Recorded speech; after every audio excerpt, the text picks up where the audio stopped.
Family Guy has spent 25 years selling Peter Griffin as the lovable idiot next door. Fans quote him, wear his face on t-shirts, and treat his stupidity like a feature.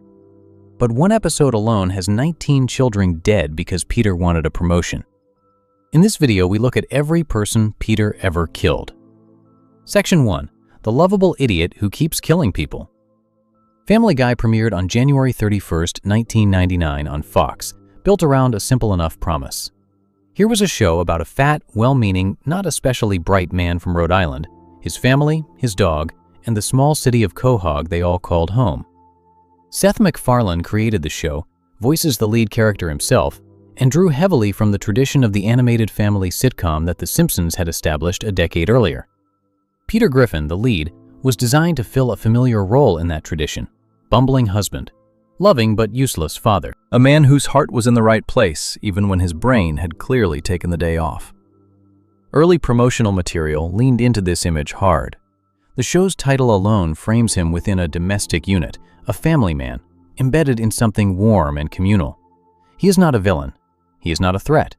He is a guy from Rhode Island who likes beer, television, and his friends, and who sometimes makes things worse by trying to make them better. All of that framing, the warmth, the domesticity, the general air of harmless buffoonery, sat right alongside a body count that starts accumulating before the show has even finished its second episode. This is what makes Peter Griffin such a strange and fascinating figure to examine carefully once the full run of the show is spread out in front of you. The gap between how the show sells him and what he actually does across more than 25 seasons is not a small gap. It is enormous. Vast, even. Family Guy has spent the better part of 3 decades presenting its lead character as someone audiences are meant to feel affection for, root for, laugh with, and return to week after week. Underneath that presentation is a man who has drowned a baby, blown up a children's hospital, run over marathon runners with his car, helped detonate a bridge, accidentally crushed his own father to death, and caused the death of at least one person as early as the show's second episode ever aired. The math, once tallied carefully, is genuinely staggering. The show's entire tonal relationship with its own lead character depends almost entirely on the audience never adding it all up. Season 1 of Family Guy is a gentler season than most of what followed. The show was newer, still finding its shape, still figuring out how aggressive it wanted to be with its humor, and how dark it was willing to let the underlying logic of its world become. The Peter Griffin of Season 1 is closer to a traditional bumbling sitcom dad than the character would eventually evolve into. He makes poor decisions, he embarrasses his family, he prioritizes his own comfort over everyone else's, usually without realizing he is doing it. But in the early episodes, the show still gives him a kind of baseline good nature, a sense that underneath the selfishness and the obliviousness, he genuinely cares about the people around him and would be horrified to know he had actually hurt them. This baseline matters when looking at how the very first death connected to Peter's actions unfolds, because it is not a moment of malice. It is not even really a moment of negligence in the way most people think of negligence. It is something stranger and in some ways more unsettling than either of those things. It is a death that happens at the end of a chain of events set in motion by Peter simply not paying attention. A chain long enough that Peter could have pointed to any link in it and said, truthfully, that the death was not directly his fault. And yet every link traces back to one distracted man behind the wheel. The second episode of the series is called I Never Met the Dead Man. Peter takes Meg out for a driving lesson early in the episode. This seems like an ordinary enough premise, a father helping his daughter learn to drive. The kind of small domestic story that 100 sitcoms have built episodes around, without any particular darkness following from it. What makes this one different is what Peter does during the lesson. He gets distracted.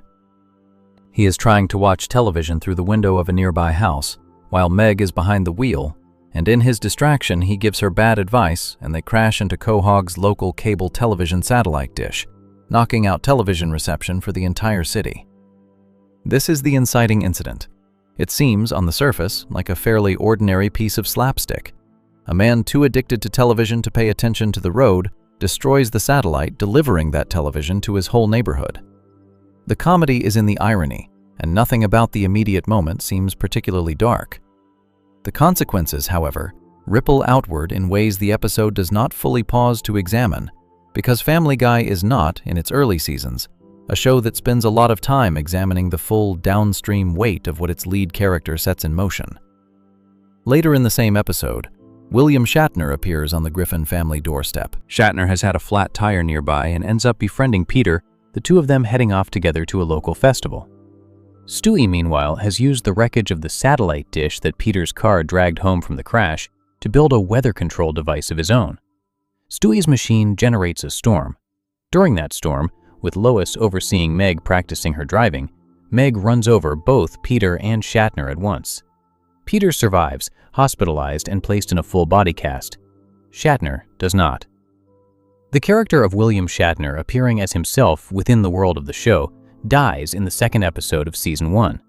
The chain of causation running backward from Shatner's death leads directly to Peter sitting in the passenger seat of a car during a driving lesson while watching television through a stranger's window. Every piece of the domino sequence, the crash into the satellite dish wreckage being repurposed by Stewie, the storm generated by Stewie's machine, Meg losing control of the car during that storm, runs back to the same origin point.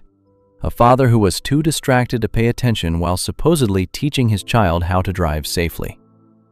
The show does not treat this as a tragedy. Meg apologizes to Peter for running him over and killing Shatner, and Peter accepts this with the kind of casual ease that would become one of the defining tonal signatures of the show across its entire run. Nobody in the episode pauses to grapple with the fact that a man is dead. Nobody investigates how the chain of events unfolded. The death lands as a punchline, delivers its joke, and the episode moves on. This is not a criticism of the episode as a piece of comedy. The show is playing by a specific set of rules it shares with a long tradition of animated comedy, where the world resets between episodes, and death is rarely allowed to accumulate the weight it would carry in a live-action drama. But it is worth being precise about what those rules allow to happen on screen without consequence, because the show would continue using those same rules to justify Peter's body count growing substantially over the following 2.5 decades. Understanding what happened in Season 1, Episode 2 also requires understanding something about how Peter's kills, specifically, tend to be structured throughout the show's history. A direct kill, in television terms, is one where a character takes an action that immediately and clearly causes another character's death. Peter pointing a gun at someone and pulling the trigger. Peter physically pushing someone off a ledge. These kinds of kills exist in the show's history, but they are not the most common shape of Peter's body count. The much more common shape is the chain of causation kill, the kind of death where Peter's negligence, obliviousness, or reckless pursuit of something he wants sets off a sequence of events that results in someone dying at the far end of that sequence, with Peter often unaware that he was even the cause. This distinction matters for two separate reasons. The first is legal in a real-world sense. A chain of causation death is still a death someone is responsible for, even if responsibility requires tracing the sequence backward to find its source. Courts regularly find people accountable for deaths that occurred several steps removed from their direct action, particularly when the original action was itself negligent or reckless. The second reason is tonal in a comedy sense. Chain of causation kills are easier for an audience to laugh at than direct kills because they give the audience a certain amount of distance from the moment of actual death. Peter is not in the room when Shatner dies. Peter is in a hospital bed. The audience does not have to watch Peter's face at the moment of impact. That distance makes the whole thing easier to absorb as comedy without engaging with the full weight of what just happened. Family Guy understood this instinctively from almost the very beginning of its run, and it used that understanding to build a character who could rack up an extraordinary number of deaths across 2.5 decades without ever fully making the audience sit with what that actually means. The show hands Peter's kills the same kind of emotional handling it gives his other messes. A quick acknowledgement that something bad happened, sometimes a brief expression of guilt or remorse from Peter himself, and then a clean cut to the next scene or the next storyline, leaving whatever just occurred safely behind. This pattern of clean cuts away from consequence became one of the most discussed and most criticized aspects of the show as it aged, and it connects directly to something that happened to Peter as a character across the show's long run.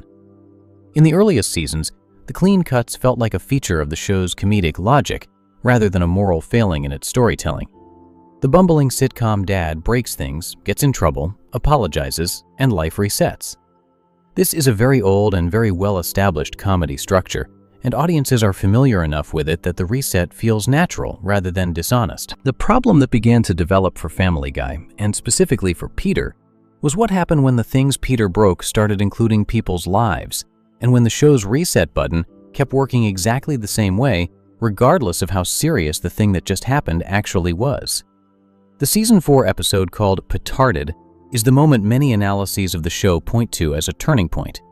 In that episode, Peter takes an IQ test, and the results come back showing he is legally mentally disabled, with the score sitting at 70. The show uses this revelation as the official explanation for Peter's behavior, retroactively labeling as clinical what had previously been presented as simple bumbling. This gave the writers a kind of narrative license to push Peter further, to make his bad decisions larger and more dangerous, because the show now had an internal justification for why he keeps doing things that a more capable adult would understand were wrong. What the Petarded diagnosis actually did, looking at the show's trajectory across the seasons following it, was begin the process of separating Peter's actions from anything resembling real accountability. If Peter blows something up because he does not understand that what he is doing will blow something up, then the explosion is a comedic outcome of his disability, not a choice he made and must answer for. The show began relying on this framing heavily in later seasons, using Peter's documented cognitive limitations as a kind of ongoing excuse that let the writing push him into increasingly destructive situations without needing to grapple with whether any of it was fair, either to the people getting hurt in the story or to the audience watching it. Sources tracking the show's internal logic have pointed out that Peter's intelligence fluctuates wildly depending on what a given scene requires. He can, when the joke needs it, demonstrate enough competence to build complex machinery, memorize elaborate sequences, or execute a plan with multiple moving parts. In the next scene, he may be unable to understand something any normally functioning adult would grasp immediately. This inconsistency is one of the defining features of animated comedy in general, where characters exist to serve the needs of individual jokes rather than maintaining strict internal consistency across an entire series. But it creates a specific problem when applied to questions of culpability and consequence, because it means Peter's responsibility for the deaths connected to his actions can never be assessed cleanly. Some of those deaths happen because he is oblivious to the consequences of his actions. Some happen because he is pursuing something he wants without caring who gets hurt. Some happen because he is following a genuinely bad plan that he lacks the cognitive ability to recognize as bad before it is too late. And some happen in ways that even a fully capable adult might not have been able to prevent. Separating these categories across the full run of the show reveals a much more complicated portrait of Peter Griffin than the simple, lovable idiot framing suggests. Most fan discussions of Peter's worst moments focus on the largest single events: the children's hospital explosion, the bridge detonation, the marathon runners. These events are easy to point to because the numbers attached to them are enormous. But a careful read of the show's full history shows that Peter's kill count is not built primarily from a handful of catastrophic single events. It is built from a long, slow accumulation of smaller incidents, many of them similar in structure to what happened with William Shatner in the show's second episode. A man distracted, or oblivious, or chasing something he wants, setting off a chain of events that ends with someone dying, followed by the show's reset button, followed by the next episode. This accumulation across 25 seasons is what makes the topic worth examining at the length this video intends to give it. Any individual Peter Griffin incident taken alone can be explained away by the rules of animated comedy. The show is not meant to be taken literally. Characters die and come back. The world resets. The comedy depends on a certain amount of distance from real-world consequence. All of that is true. But taking the full run of the show and looking at what actually happens to people who end up in Peter Griffin's orbit across episode after episode, season after season, reveals something much harder to dismiss than any single joke. Peter Griffin is the most dangerous recurring character in the history of American animated television. Not because of any single act, but because of the sheer relentless frequency with which his presence results in someone's death. The show has spent 25 years asking the audience to laugh at this and keep returning the next week. And the audience has, in enormous numbers, done exactly that.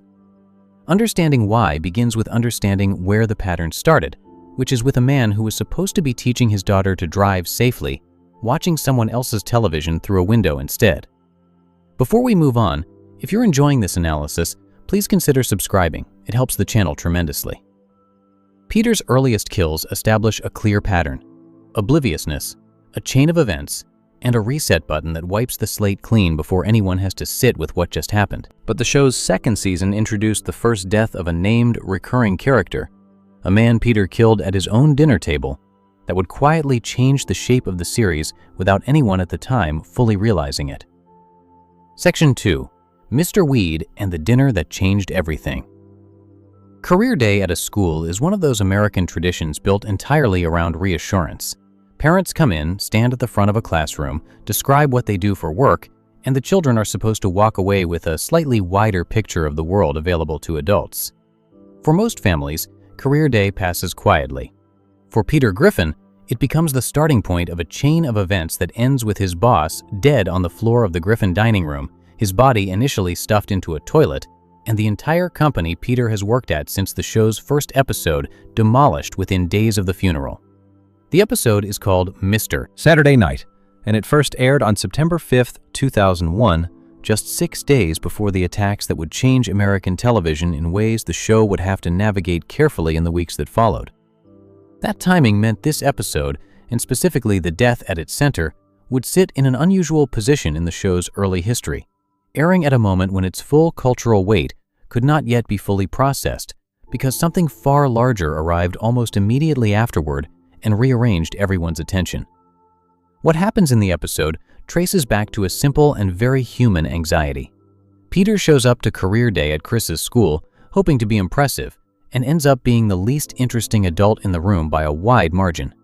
Even Mort Goldman, a pharmacist the show consistently treats as something of a social non-entity within Quahog's world, receives a warmer response from the children than Peter does. Peter works as a safety inspector at the happy-go-lucky toy factory, a job that sounds dull when he describes it and proves even duller once the kids start asking him about it. He drives home from that school feeling like a man who has been quietly informed by a room full of children that his life is smaller than he thought it was. This insecurity is important to understanding the whole episode because it is the engine driving every decision Peter makes from that point forward. He does not invite his boss to dinner because he is a social, outgoing man who enjoys hosting people. He invites his boss to dinner because he is scared of being stuck at a dead-end job forever, and he thinks a good dinner at his house might nudge the situation in a better direction. The motivation is self-serving, driven entirely by personal ambition, dressed up in the language of hospitality. And this matters because the catastrophe that follows can only be understood properly if the audience understands why the dinner was happening in the first place. Mr. Jonathan Weed had been part of Family Guy since the very first episode. He is the owner of the happy-go-lucky toy factory, the man who signs Peter's paychecks, and who has, across seasons 1 and 2, fired Peter multiple times and rehired him an equal number of times. He has the patient, slightly beleaguered energy of a man who has learned to absorb the chaos Peter generates around him as an occupational reality. He is not a warm figure exactly, but he is not a villain either. He is simply a working man's boss, the authority figure directly above Peter in the specific little hierarchy Peter has spent years existing within. His real name, which surfaces in this episode, is Jonathan Bermuda Grass, a name he apparently exchanged for weed when his grandfather came to America. The episode delivers this detail in the middle of a polite dinner conversation, which makes it land as the kind of charming, slightly absurd personal history that tends to surface when people who are not quite comfortable with each other are trying very hard to fill a silence. The dinner goes well, all things considered. Lois cooks, the kids are sent to bed before the meal properly begins, and Peter has coached himself into a state of controlled nervousness that mostly holds together through the early courses. Mr. Weed is friendly, complimentary about the house, taken with Brian, and seems genuinely relaxed in a way Peter probably was not expecting. Then Mr. Weed mentions the promotion. He tells Peter, across the dinner table, that he intends to promote him to head of toy development. This is the moment the show has been building toward, and the scene delivers it with perfect timing. The shock of hearing those words, something Peter has spent the entire episode desperately angling toward, hits Brian so hard that he starts choking on a dinner roll. Peter and Lois immediately move to help, both attempting the Heimlich maneuver on the dog. The maneuver works. The dinner roll shoots free of Brian's throat and travels across the table, entering Mr. Weed's mouth as he speaks, lodging there with equal thoroughness. Mr. Weed begins choking. Peter and Lois attempt the Heimlich again, this time on the man, and fail. Mr. Weed dies at the Griffin dinner table. The mechanics of this death deserve a moment of examination because they represent a masterclass in constructing a kill for Peter Griffin that manages to be both absolutely his fault and also absolutely nobody's fault at once. Brian started choking because of the shock of the promotion announcement, which was happening because Peter had engineered this dinner specifically to chase that promotion. Peter performed the Heimlich that freed the roll from Brian's throat and redirected it into Mr. Weed's airway. Peter then failed to save Mr. Weed from the same fate Brian had just survived. Every single link in the chain of events runs back to something Peter did, set in motion, or failed to do adequately. And yet there is no moment in the sequence where Peter makes a decision that a reasonable person could call malicious or even obviously reckless. He was trying to help Brian. The roll was simply moving faster than a dining room table should allow. This is the shape of Peter's deadliest kills. The ones that hit hardest are the ones where the chain of causation is long enough that the death seems almost accidental, and yet short enough that Peter's fingerprints are on every link. Mr. Weed did not die because Peter was being careless in some general, everyday sense. He died because Peter was desperately, enthusiastically trying to save his dog, which he was only doing because his dog choked in the first place, which only happened because of the dinner Peter arranged specifically to get ahead at work. The whole sequence is a compressed version of the larger pattern the show would continue using for the next 2 decades. Good intentions, or at least self-serving ones dressed to look like good intentions, generating a chain of events that ends somewhere far darker than anyone in the room wanted. Peter's immediate response to finding his boss dead on his dining room floor is one of the funniest and most revealing moments in the episode. He panics. He grabs the body and attempts to flush it down the toilet, working on the panicked logic that if the body disappears, the problem disappears with it. Someone knocks on the door during this process and announces, in a very official-sounding voice, that the police are conducting a random dead body search of the neighborhood.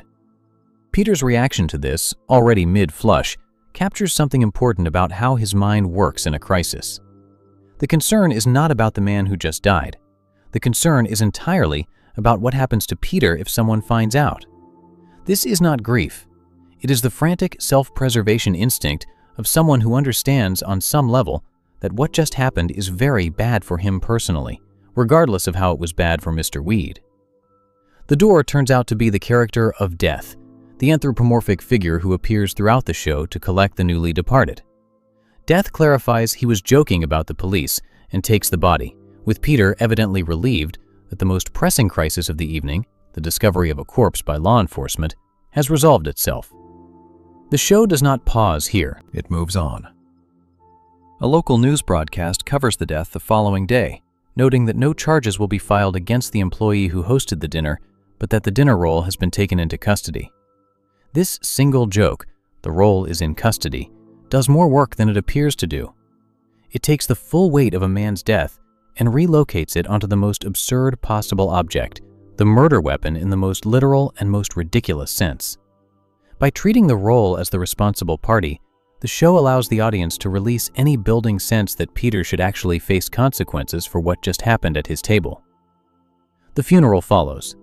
Peter, characteristically, cannot resist turning the eulogy into a sales pitch, trying to use Mr. Weed's final public occasion to extract the promotion that was verbally offered seconds before Mr. Weed stopped breathing. He produces a hand puppet wearing a small mustache and uses it to claim, in front of the assembled mourners, that Mr. Weed had promoted him to head of toy development before he died. This is one of the show's most efficient character moments across its early seasons. In the space of roughly 90 seconds, it confirms that Peter's relationship to Mr. Weed was always primarily transactional, that his grief, to whatever extent he is capable of it, is completely subordinate to his professional anxiety, and that his instinct in any high-stakes social situation is to try to get something for himself rather than to simply absorb the moment. The videotaped will that follows the funeral hits the entire situation's reset button in a way that also escalates its consequences considerably. Before he died, Mr. Weed had prepared a will specifically addressing what should happen to the happy-go-lucky toy factory after his death. The will, presented on tape and watched by Peter and his co-workers in the aftermath of the funeral, reveals that the factory is to be demolished immediately, cleared to make way for a new medical facility. The building comes down while Peter and his colleagues are still watching the tape. Everybody is out of a job effective immediately, including Peter. This consequence is the one genuinely lasting result of Mr. Weed's death for the show's internal continuity. The job at the happy-go-lucky toy factory had been part of Peter's life since the show's very first episode. It was where the audience first met him, where Mr. Weed first appeared, where Peter's daily working life had been set for 2 complete seasons. Losing it meant the show had to reorganize a significant piece of its own world, and it did so by sending Peter through a period of unemployment and job searching that extended across the second half of Season 3. Peter became a fisherman, eventually captaining a boat with the remarkable name of the SS, more powerful than Superman, Batman, Spider-Man, and the Incredible Hulk put together. He tried various other directions before eventually landing at the Pawtucket Patriot Brewery, which would become his most permanent place of employment across the rest of the show's history, stretching across nearly 20 full seasons. The entire long arc of Peter at the brewery, the entire supporting cast he built there, the recurring storylines involving Angela and the other brewery employees, all of that traces back directly to the dinner table where a dinner roll left Brian's throat and found Mr. Weed's. The death of Mr. Weed matters in a way that sets it apart from what happened to William Shatner in the show's second episode. Shatner was a guest, someone appearing in one episode with no history in the show's world and no ongoing presence in Peter's life. His death, while technically traceable to Peter's actions, left no mark on the show's continuing narrative. Nothing changed. Nobody had to adjust. The reset happened immediately and completely, and by the next episode, the whole incident might as well never have occurred. Mr. Weed's death could not work that way, because Mr. Weed had been part of the show's world since its beginning. His death required the show to visibly change things, to remove a recurring character, to shut down a workplace that had appeared in episode after episode, and to send its lead character through an extended period of adjustment. This meant the show acknowledged, however briefly, and through comedy rather than genuine drama, that something permanent had happened. Mr. Weed was not coming back in the next episode. The toy factory was physically gone. The promotion Peter had spent the whole episode chasing had been given verbally, and then immediately rendered meaningless by the death of the person who issued it. These are actual, durable consequences, rare in the history of Peter Griffin's interactions with the world. Sources covering the show's history note that Mr. Weed does appear occasionally in later episodes as a ghost, a recurring joke about his continued presence in some form despite his death. This detail carries a small but interesting implication for how the show handles the specific weight of this particular kill. Most of the people Peter causes to die simply disappear from the show's world after their death, replaced by the next storyline or the next character. Mr. Weed keeps coming back in ghost form, as though the show itself is not quite ready to fully release him, even decades after the episode where he died. There is something almost uncomfortable about that, under all the jokes. A man choked to death at the Griffin dinner table, while a chain of events set in motion by Peter's professional ambition played out around him. And the show keeps bringing his ghost back periodically, as though that is not a strange thing to do with a character whose death the lead protagonist caused, and then immediately tried to conceal by flushing the body down a toilet. The show's news broadcast confirmed what Peter himself never explicitly acknowledged. No charges were filed. The role took the blame. Peter moved on to a fishing boat and eventually a brewery, and Family Guy moved with him, carrying Mr. Weed's absence forward as a structural change to the show's world, while handling the moral weight of how he got there in exactly the way the show would continue handling these things for the next 20 years. The dinner happened. The man died. The show kept going. Before we move on, if you're enjoying this analysis, please consider subscribing. It helps the channel tremendously. Mr. Weed's death established the template the show would return to again and again across its long history. A named, recurring character gone because of something Peter set in motion, followed by a brief reshuffling of the show's world and a reset button pulled firmly enough to close the subject. But the next time Peter caused the death of someone genuinely close to him, the victim was not his boss. It was his own father. Section 3. The father he crushed on the stairs. Meg Griffin's 17th birthday was always going to be a disaster. That much is established in the opening minutes of the episode, when it becomes clear that both Peter and Lois had forgotten the date entirely, needed to be reminded by Chris, and then scrambled to organize a party at the last minute with the kind of reluctant energy that signals to a child, long before any cake is cut, exactly how low they rank in their own household's order of priorities. Meg, who has spent her entire existence on the show being treated as something between an afterthought and an active target, greets the hastily assembled party with the wary resignation of someone who has been through enough of these moments to know how they tend to end.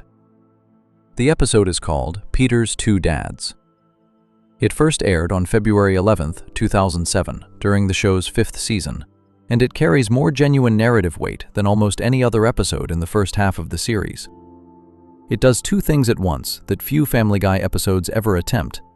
It kills off a significant recurring character, and it uses that death to open a major piece of the show's mythology, rewriting a chunk of what the audience understood about Peter Griffin's own history in the process. The episode earns a place near the top of any careful examination of Peter's kill list, specifically because the person who dies is not a boss, not a stranger, not a celebrity guest, and not an anonymous figure caught in some distant chain of causation. The person who dies is Francis Griffin, the man Peter had called his father for the show's entire run up to that point. Francis Griffin is not a warm character. The show has never tried to make him one. He is a devout Irish Catholic man of the old school, rigid in his faith, strict in his disapproval, and consistently disappointed by his son in ways he makes no effort to conceal. He has appeared periodically throughout the show's earlier seasons as the kind of father whose love, to whatever extent it is present, expresses itself almost entirely through criticism rather than affirmation. He has argued with Peter about religion, about Lois, about Peter's choices and lifestyle and general existence, treating each visit to Quahog as an opportunity to remind his son how far short of acceptable he falls. This dynamic has its own kind of dark humor built into it, and the show has used it effectively across earlier seasons. But it also means that by the time the 5th season arrives and an episode title is promising Two Dads, the audience understands who Francis is well enough to understand what losing him will mean to the show's emotional landscape, even wrapped in whatever comedy is about to happen. The party itself begins the way many Griffin family events begin, with Peter making choices that prioritize his own entertainment over any consideration of the occasion he is supposed to be serving. He decides to arrive dressed as a hobo clown, a costume that manages to be both childish and vaguely unsettling, and one that Meg has clearly not requested and would clearly not have chosen. He is drinking. This is not unusual. Peter's relationship with alcohol has been an ongoing background presence across the entire run of the show, something the series treats as a character trait rather than a problem to be addressed. And at Meg's birthday party, as at most social gatherings where Peter appears, he has been drinking enough to significantly impair his judgment about what is and is not a reasonable thing to attempt in the middle of a domestic celebration. What Peter decides to attempt is riding a unicycle down the staircase. The reasoning behind this choice, to the extent that reasoning is involved at all, seems to be that the clown costume requires some form of physical comedy to go with it, and that a unicycle would provide this. There is no indication that Peter has practiced riding a unicycle before this moment. There is no indication he has given any serious thought to the logistics of attempting to ride one down a flight of stairs in a family home. He simply climbs on and starts moving, with the confidence of a man whose history of physical accidents has never quite convinced him that he is the kind of person those accidents happen to. He cannot control the unicycle. He falls from it and goes over the banister. He lands directly on top of Francis. Francis is taken to the hospital. The attending medical staff describe his injuries in terms that leave no ambiguity about how serious they are. His ribs are crushed. His spleen has been damaged. His lung is punctured. Francis Griffin is a thin, elderly man, and a large adult male falling from a staircase banister and landing on top of him from any meaningful height is not something a thin, elderly man survives easily. He does not survive it at all. He remains conscious long enough to say his final words to Peter, describing him with the particular precision that comes from a lifetime of close observation and deep disappointment, calling him a fat, stinking drunk. Then he dies. The immediate aftermath of this death is handled through one of the episode's most celebrated jokes. Peter, apparently drawing on something he read or watched at some point, decides to bury Francis in what is described as the Pet Cemetery, a reference to the Stephen King novel and the 1989 film adaptation. The logic behind this decision, such as it is, appears to be that the pet cemetery will bring Francis back to life. It does, in a manner of speaking. Francis returns from the ground as a zombie, lurching and threatening in the way resurrected corpses in horror stories tend to be. Peter resolves this by beating the revived Francis repeatedly with a shovel until he stops moving, then deciding to bury him in a regular cemetery instead. This sequence is played entirely for dark comedy, and the show moves through it quickly. But it deserves a moment of attention here for what it reveals about how Peter processes the death of someone genuinely close to him. His first instinct is not grief. His first instinct is to try to reverse what happened, using the most absurd tool available. And when that fails in the messiest possible way, his second instinct is to simply try again with a different hole in the ground. Peter's formal response to the death of his father is to stop drinking.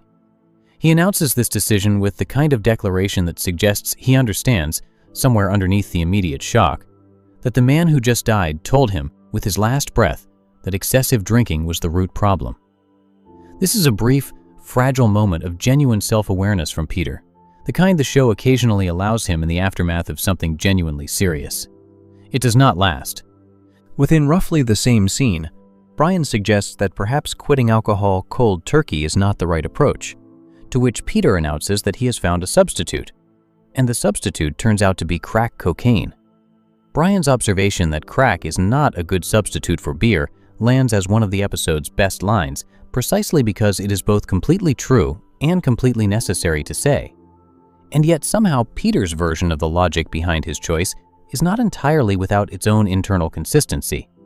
He identified a destructive habit. He attempted to stop it. He replaced it with something worse because the underlying reasoning about what constitutes a healthier choice was never going to be Peter's strongest skill. The hypnotherapy session that follows is where the episode delivers its second major revelation. Peter, still grieving and now additionally navigating a crack habit, is referred by Brian to a hypnotherapist named Bruce. During this session, something surfaces in Peter's recovered memories that restructures the entire episode and, retroactively, a significant piece of the show's history. Francis Griffin, it emerges, was not Peter's biological father. This detail had apparently always been present in the memories Peter carries, suppressed beneath the surface of a relationship that never quite resolved into anything resembling warmth or understanding.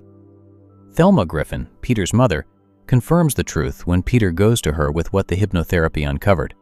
She had an affair, decades earlier, with an Irishman named Mickey McFinnigan. Peter Griffin is, genetically, half Irish, in a way that runs deeper than the Irish-American Catholic background he always believed he came from.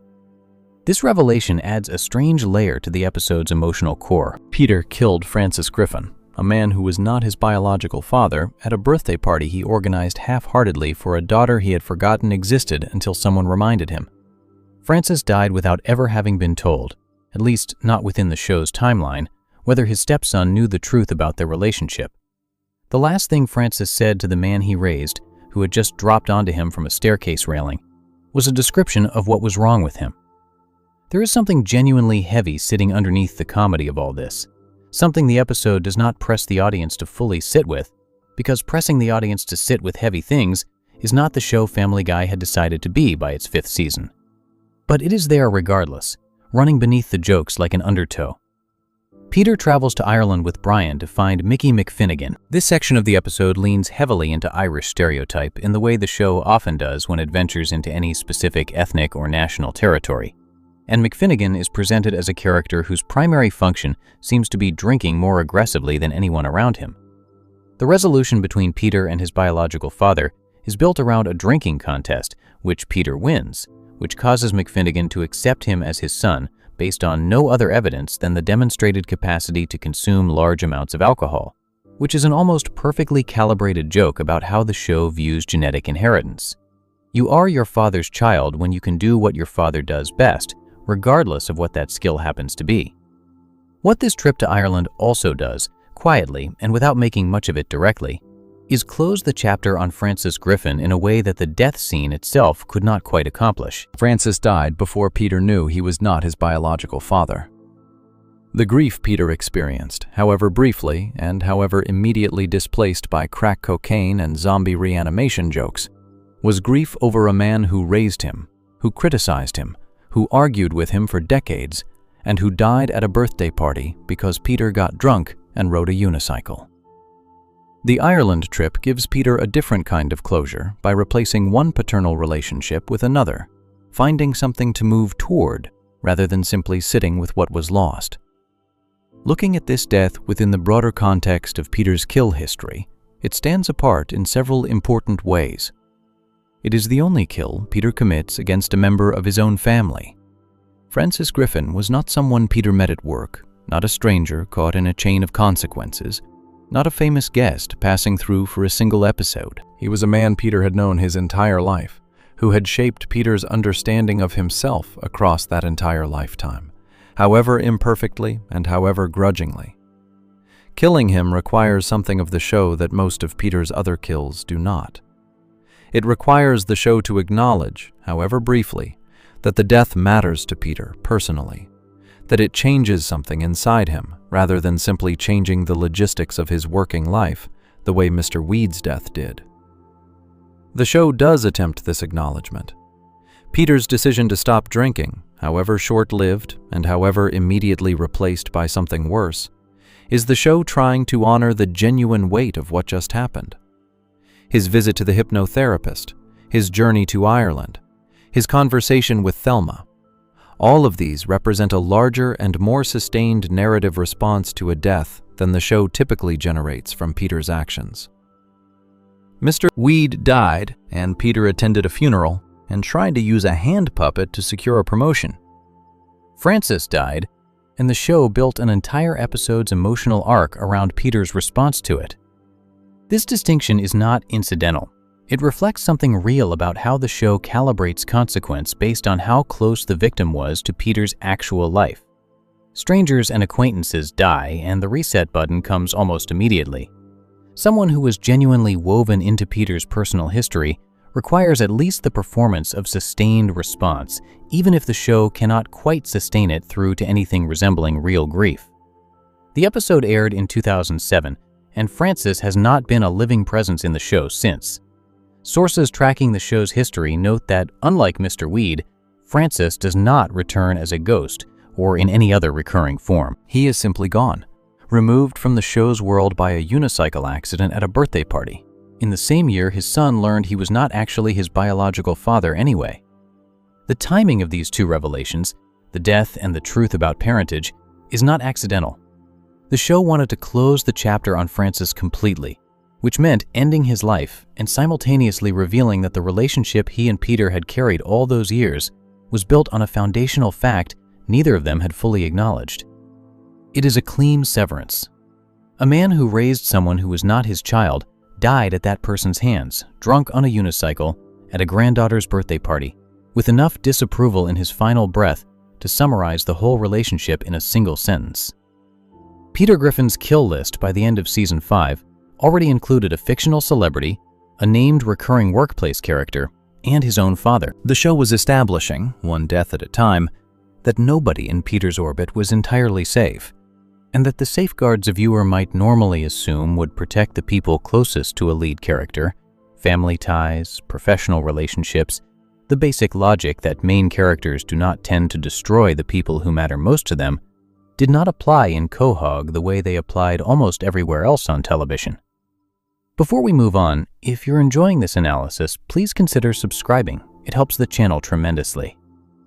Killing a boss and killing a father are the kinds of deaths the show can still frame, however thinly, as accidents that happened to someone Peter cared about in some complicated way. What came next was something different entirely. A single workplace decision made carelessly and without malice, and 19 children were gone. Section 4. 19 children and a promotion. There is a bathroom on one floor of the Pawtucket Patriot Brewery that Peter Griffin is not supposed to use. This is the fact at the center of everything that follows, the small and almost embarrassingly mundane piece of information that sets off the chain of events ending with 19 children dead in a collapsed building across the street. The bathroom is reserved for executives.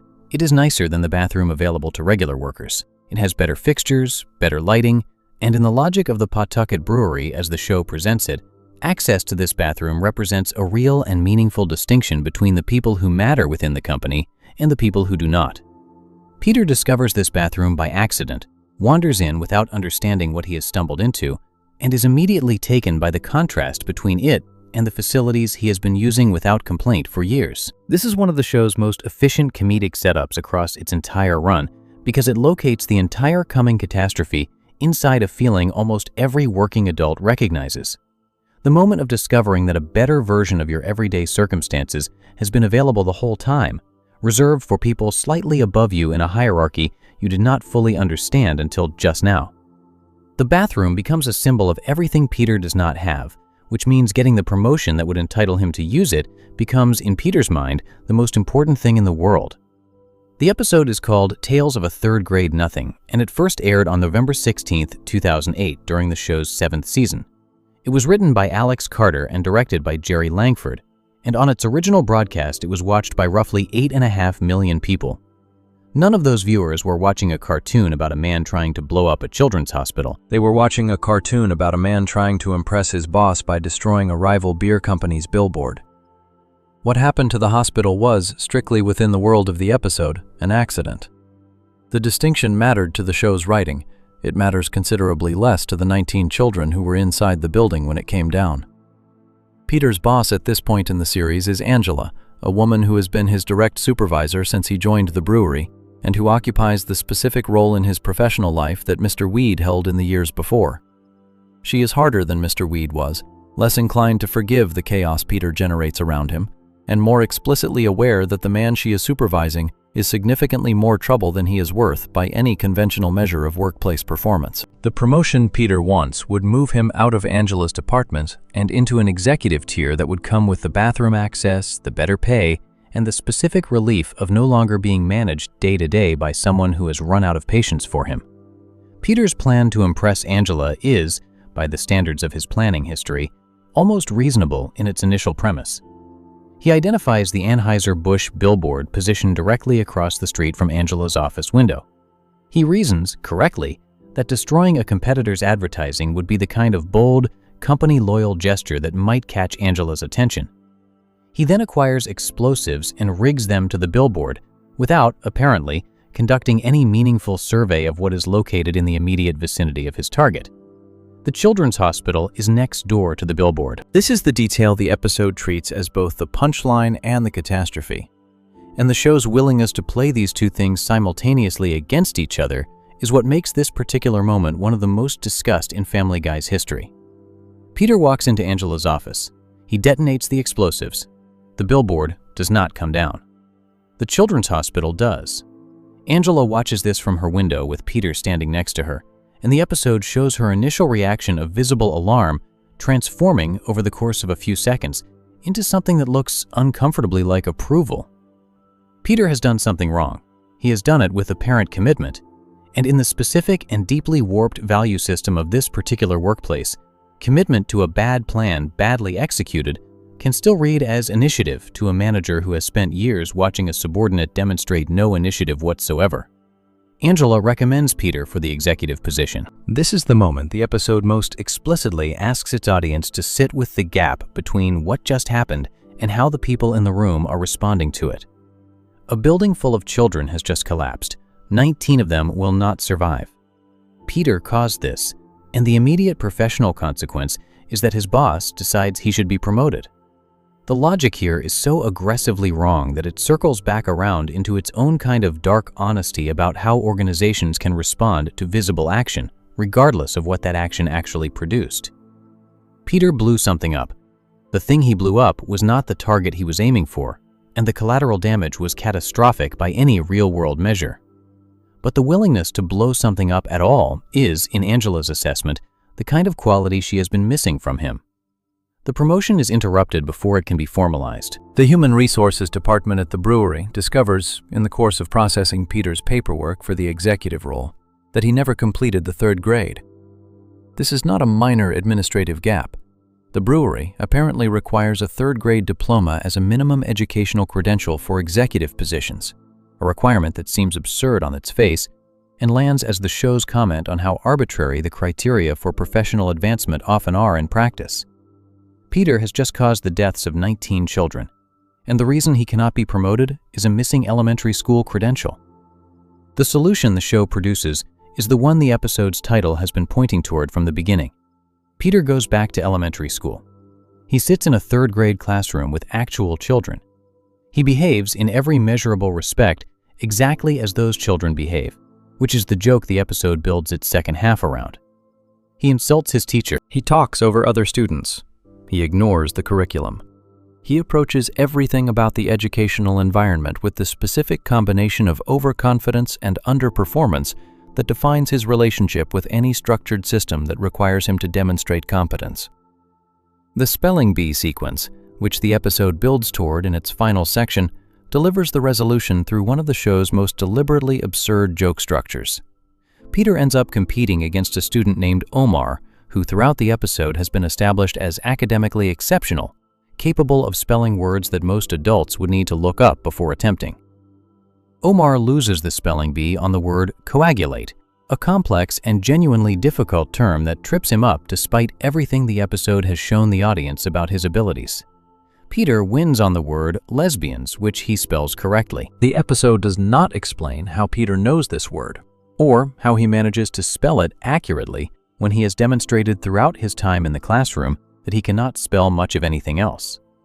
The joke depends on the absurdity of the word being Peter's winning answer, and it lands as one of the episode's best moments precisely because it is so committed to being inexplicable.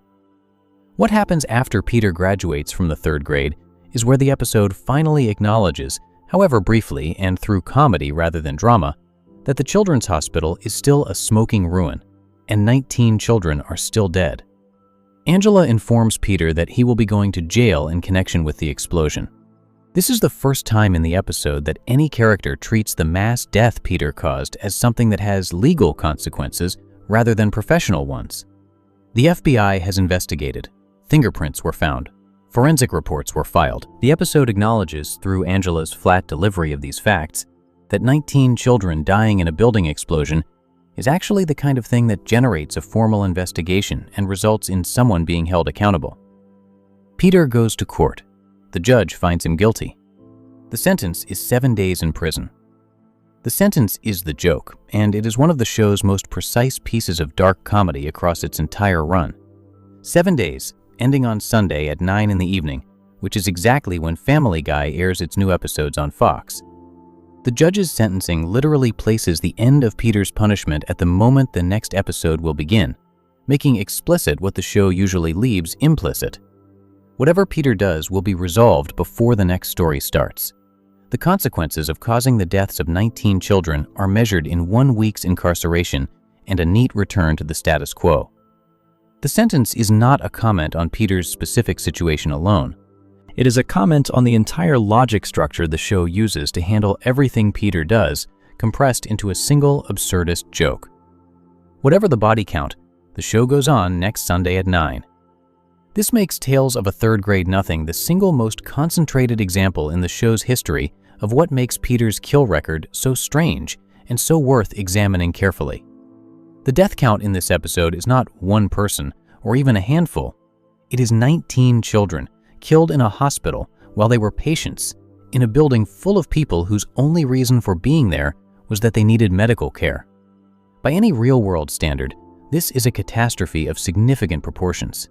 It is the kind of event that in the real world would generate years of legal proceedings, enormous civil liability, and sustained public attention. In the world of Quahog, it generates 7 days in prison and a return to the executive bathroom by the following Sunday. The contrast between the scale of the harm and the lightness of the consequence is where the episode's real argument lives, even if the episode itself does not frame it as an argument. Family Guy has always operated on the principle that comedy can go anywhere. that no subject is too dark to be approached through the right joke if the surrounding context is constructed carefully enough. This principle is generally defensible in the abstract. Comedy has a long and legitimate tradition of engaging with terrible things by making them available for laughter, which can be its own form of processing and release. What the Children's Hospital episode tests is the specific version of this principle where the terrible thing being laughed at involves the deaths of 19 children who cannot participate in the joke, who have no voice in the episode, and who are never individualized or named or given any presence beyond the number the show assigns them. This is different from most of the show's dark humor, which tends to target institutions, public figures, social dynamics, and abstract behaviors rather than specific anonymous victims. The 19 children in the hospital are not participants in the joke. They are the count. They exist in the episode only as the number that confirms how badly Peter's plan went, and the joke is built around that number being both enormous and consequence-free for the person responsible. The children themselves are not given a single line, a single moment, a single detail that would make any of them real. They are a statistic serving a punchline. Whether this approach is defensible under the principles the show uses to justify its darker material is a question the episode itself does not raise. It does not need to, because the logic of the show's world does not require self-examination to continue functioning. The children died. Peter got 7 days. The next episode started on schedule. This is simply how things work in Quahog, and the show has built a world where audiences have accepted this as the operating reality for long enough that the machinery runs smoothly, even when it is processing something this extreme. Looking at the episode within the full context of Peter's kill history, the Children's Hospital remains the single largest body count attached to one of his direct actions across the entire run of the series. Other events may involve more diffuse or more distributed harm. Other moments may carry more emotional weight because of who the victim is or how close they were to Peter's actual life. But no single Peter Griffin incident across more than 25 seasons has a final count of 19 people who did not survive. The Children's Hospital explosion is, by the numbers, the worst thing Peter has ever done. The show acknowledged this by giving him 7 days and a spelling bee trophy. The episode also reveals something important about the difference between how the show handles Peter's accidental kills in its earlier seasons and how it handles them by season 7. In the early seasons, Peter's kills tend to happen through chains of causation that give the show plausible deniability about how directly responsible he actually is. The satellite dish and Shatner involve multiple intervening steps. Mr. Weed involves a dinner roll and a failed Heimlich maneuver. Francis involves a unicycle and alcohol. By season 7, the show has stopped needing that distance. Peter blows up a children's hospital while standing next to a detonator in the middle of a plan he designed and executed himself, and the episode does not require any intervening steps to distribute the blame. He pushed the button, the building came down, the children died. The show shrugs and sends him to 3rd grade. This directness signals something that sources analyzing the show's trajectory have noted in broader terms about how Peter's character evolved between the earlier seasons and the middle period of the show's run. The bumbling dad who accidentally caused harm through his obliviousness was being steadily replaced, episode by episode, with a character whose harm was more direct, more foreseeable, and more extensive. The petarded diagnosis in season 4 gave the writing staff a framework for justifying this escalation, but the Children's Hospital explosion shows the framework being used at its most extreme. Peter did not accidentally discover the explosives and not know what they did. He acquired them deliberately, rigged them to a target, and detonated them. The outcome was not what he intended, but the action itself was entirely chosen. 7 days. Next Sunday at 9. The show kept going, and so did Peter Griffin, with 19 children behind him and the executive bathroom still waiting. Before we move on, if you're enjoying this analysis, please consider subscribing. It helps the channel tremendously. 19 deaths carried a sentence measured in days, and the show moved on without looking back. But the next time Peter's actions generated a death count that would reach the public record, the episode itself would be pulled from television entirely, not because of what happened inside the show, but because of what happened in the real world less than a month after it aired. Section 5. The episode that got pulled. March 17, 2013, Family Guy airs its 11th season's 15th episode on Fox. The episode is called Turban Cowboy. It is watched by roughly 4.5 million people during its original broadcast, making it the most watched program on Fox's Sunday night animation domination lineup that evening, ahead of The Simpsons, Bob's Burgers, and The Cleveland Show. The reviews it receives from critics are mostly negative, with several pointing to the episode's loose structure and its reliance on shock over substance. Nobody watching it on that Sunday night in March could have predicted that within 4 weeks, the episode would be gone, pulled from streaming platforms, removed from broadcast syndication, and at the center of one of the strangest and most unsettling media events in the show's entire history. To understand what happened, it is necessary to understand what the episode actually contains, as distinct from what a viral clip later suggested it contained. These two things are related but not the same, and confusing them has led to years of misunderstanding about exactly what Peter Griffin did in this particular half hour and why it ended up mattering far beyond the show's usual boundaries. The episode opens with Peter at the Boston Marathon. He does not run it. He wins it by driving his car through the field of runners, crossing the finish line in his vehicle while leaving a path of fallen bodies behind him. Bob Costas, appearing as a fictional version of himself within the episode, interviews Peter after his victory and asks how he managed to win. Peter's answer describes what the audience then sees in flashback. He drove his car directly through the crowd of runners, and when someone was in his path, he killed them. He says this plainly in the cheerful and slightly self-satisfied tone he uses when describing things he is proud of, with no awareness that what he is describing is mass murder committed against athletes in the middle of a sporting event. This sequence is a cutaway gag. This distinction is important and often gets lost in discussions of the episode.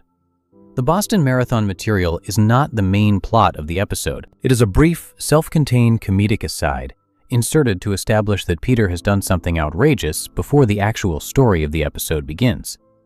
Cutaway gags are one of Family Guy's most fundamental structural tools, used across every season to place characters in scenarios that have no connection to the surrounding plot and carry no lasting consequences within the show's world. The marathon scene is Peter killing an unspecified number of runners.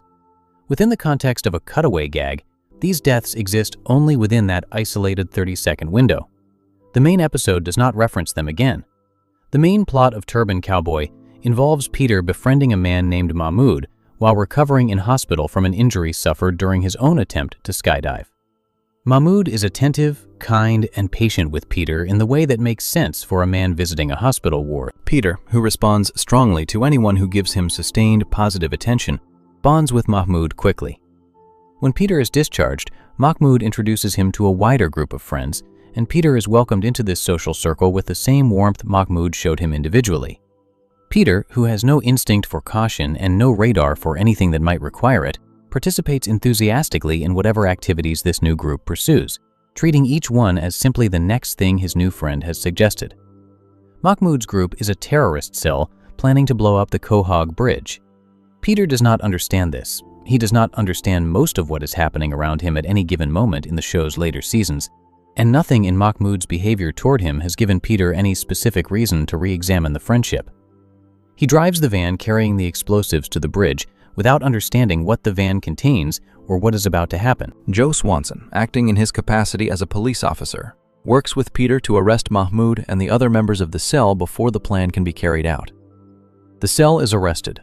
The situation appears to be resolved. Peter, relieved, decides to call Horace at the local bar to have their table ready. He dials his cell phone. The bridge explodes. Then it explodes again. The episode presents this as two separate detonations, with Peter's phone apparently triggering charges that nobody remembered to disarm after the arrest. The bridge collapses. Screams are heard. Peter tells everyone around him to run. The episode does not linger on the consequences. It does not provide a body count. The bridge simply comes down, and the show moves forward, carrying the destruction behind it the way the show carries all of Peter's destruction, as a concluded event rather than an ongoing situation that anyone needs to address. Measured against Peter's full kill history, Turban Cowboy already carries significant weight before the real world intervenes. The Boston Marathon cutaway, even understood correctly as a self-contained gag rather than a main plot, involves Peter explicitly describing himself killing marathon runners with a car. The bridge explosion, even understood correctly as an accident triggered by Peter's phone rather than an intentional detonation, involves the collapse of a populated structure during a crisis that had just generated arrests and could reasonably be assumed to have bystanders in the area. These two events, sitting within the same episode, give Turban Cowboy one of the heavier fictional body counts in the show's history, without either of them being the reason the episode became famous. The reason the episode became famous arrived on April 15, 2013, when 2 pressure cooker bombs detonated near the finish line of the Boston Marathon. 3 people were killed. More than 170 were injured. The explosions happened at one of the most densely attended points in a major American civic event, in front of crowds of spectators and media gathered at the finish line, and the footage of the immediate aftermath was broadcast on news channels within minutes. It was one of the most widely and immediately documented acts of mass violence in American history to that point, and the country's response, across the hours and days that followed, carried the specific kind of collective shock that comes from an attack on an event people associate with celebration rather than danger. Turban Cowboy had aired 29 days earlier. Within a day of the Boston bombings, an edited clip of the episode began circulating online. The clip had been assembled by splicing 2 unrelated scenes from the episode together in a way that made them appear to be a single continuous sequence. In the constructed version, Peter is shown at the Boston Marathon in a moment that appears to show bodies in the road around him, followed immediately by a scene showing a phone being dialed and explosions going off in the background. These 2 scenes had nothing to do with each other within the actual episode. The marathon cutaway and the bridge detonation were separated by the entire main plot of the episode. But edited together and stripped of all surrounding context, the clip appeared to show Peter Griffin committing a bombing at the Boston Marathon, complete with a detonation triggered by a phone call. The clip spread rapidly. The specific framing attached to it as it circulated suggested that the episode had somehow predicted or anticipated the real bombings, or more darkly, that it had provided some kind of inspiration or blueprint. This framing was false on every factual level. The episode had aired before the bombings. The 2 scenes in the clip were not connected in the original episode. The marathon scene showed a car, not explosives. The detonation scene involved a bridge in a fictional Rhode Island town, not a marathon finish line in Boston. None of these corrections mattered much in the immediate hours after the clip began spreading, because the clip was already moving faster than any correction could catch it. Reporting from the time identified radio host and conspiracy theorist Alex Jones as among the first prominent figures to promote the clip as evidence of something deliberate, attaching the kind of conspiratorial framing to it that accelerates spread, regardless of whether any underlying claim survives contact with the actual facts. Once a clip like this acquires that framing, it tends to escape the boundaries of any specific platform or community and begins circulating in spaces where the surrounding context, the correction, the original episode, is never going to reach the people consuming the edited version. Seth MacFarlane responded publicly and quickly. His statement was unambiguous about what the clip was and where it had come from. He described it as a hoax, noted that the 2 scenes being presented as a single sequence had nothing to do with each other in the actual episode, and expressed clear anger at the suggestion that the show had anything to do with predicting or inspiring a real act of mass violence. This response was appropriate and factually correct in every particular. The clip was a hoax. The episode did not predict or inspire anything. The 2 scenes were unrelated within their original context. Fox moved more cautiously. The network pulled Turban Cowboy from its website and from Hulu on April 16, 2013, 1 day after the bombings. The episode was also removed from broadcast syndication, meaning it would not appear in reruns on television while the investigation into the bombings was ongoing. No detailed public statement accompanied this decision, which was in keeping with the way networks typically handle sensitive content decisions made in the immediate aftermath of a real-world tragedy. The calculation being made was straightforward enough without needing to be explained. An episode containing content that was already, however unfairly, being associated with a real mass casualty event was better off absent from all platforms until the association had cooled. The ban lasted significantly longer than the immediate crisis period. Turban Cowboy remained unavailable on streaming platforms for roughly 9 years. Sources covering the show's history note that the episode did not return to Hulu until September 2022, making it one of the longest-running content removals in the show's history, well beyond what the immediate sensitivity of the Boston bombing anniversary period would seem to require. By the time the episode returned to streaming, an entirely new generation of Family Guy viewers had grown up without access to it, knowing it primarily through its reputation rather than its actual content. The 9-year gap between removal and return is worth sitting with for a moment because it raises a question the episode's own content makes difficult to answer cleanly. If the episode had not been pulled, would the Boston Marathon cutaway gag exist in cultural memory as anything other than a characteristic piece of Family Guy dark humor? The kind of brief, extreme moment the show produces regularly and that passes quickly from any individual viewer's attention. The removal made the episode famous. It gave the cutaway gag a significance it would almost certainly never have accumulated on its own, transforming a 30-second joke about Peter driving a car through runners into the most discussed 30 seconds in the show's 11th season. Discussed not because of anything the joke did on its own terms, but because of what happened in the real world 4 weeks later, and what someone then did with a video editing program. This is a genuinely strange situation for the show's broader legacy around Peter's kills, because it means that the episode with perhaps the most real-world consequence attached to any entry on Peter's body count is one where Peter himself did not cause any real harm at all.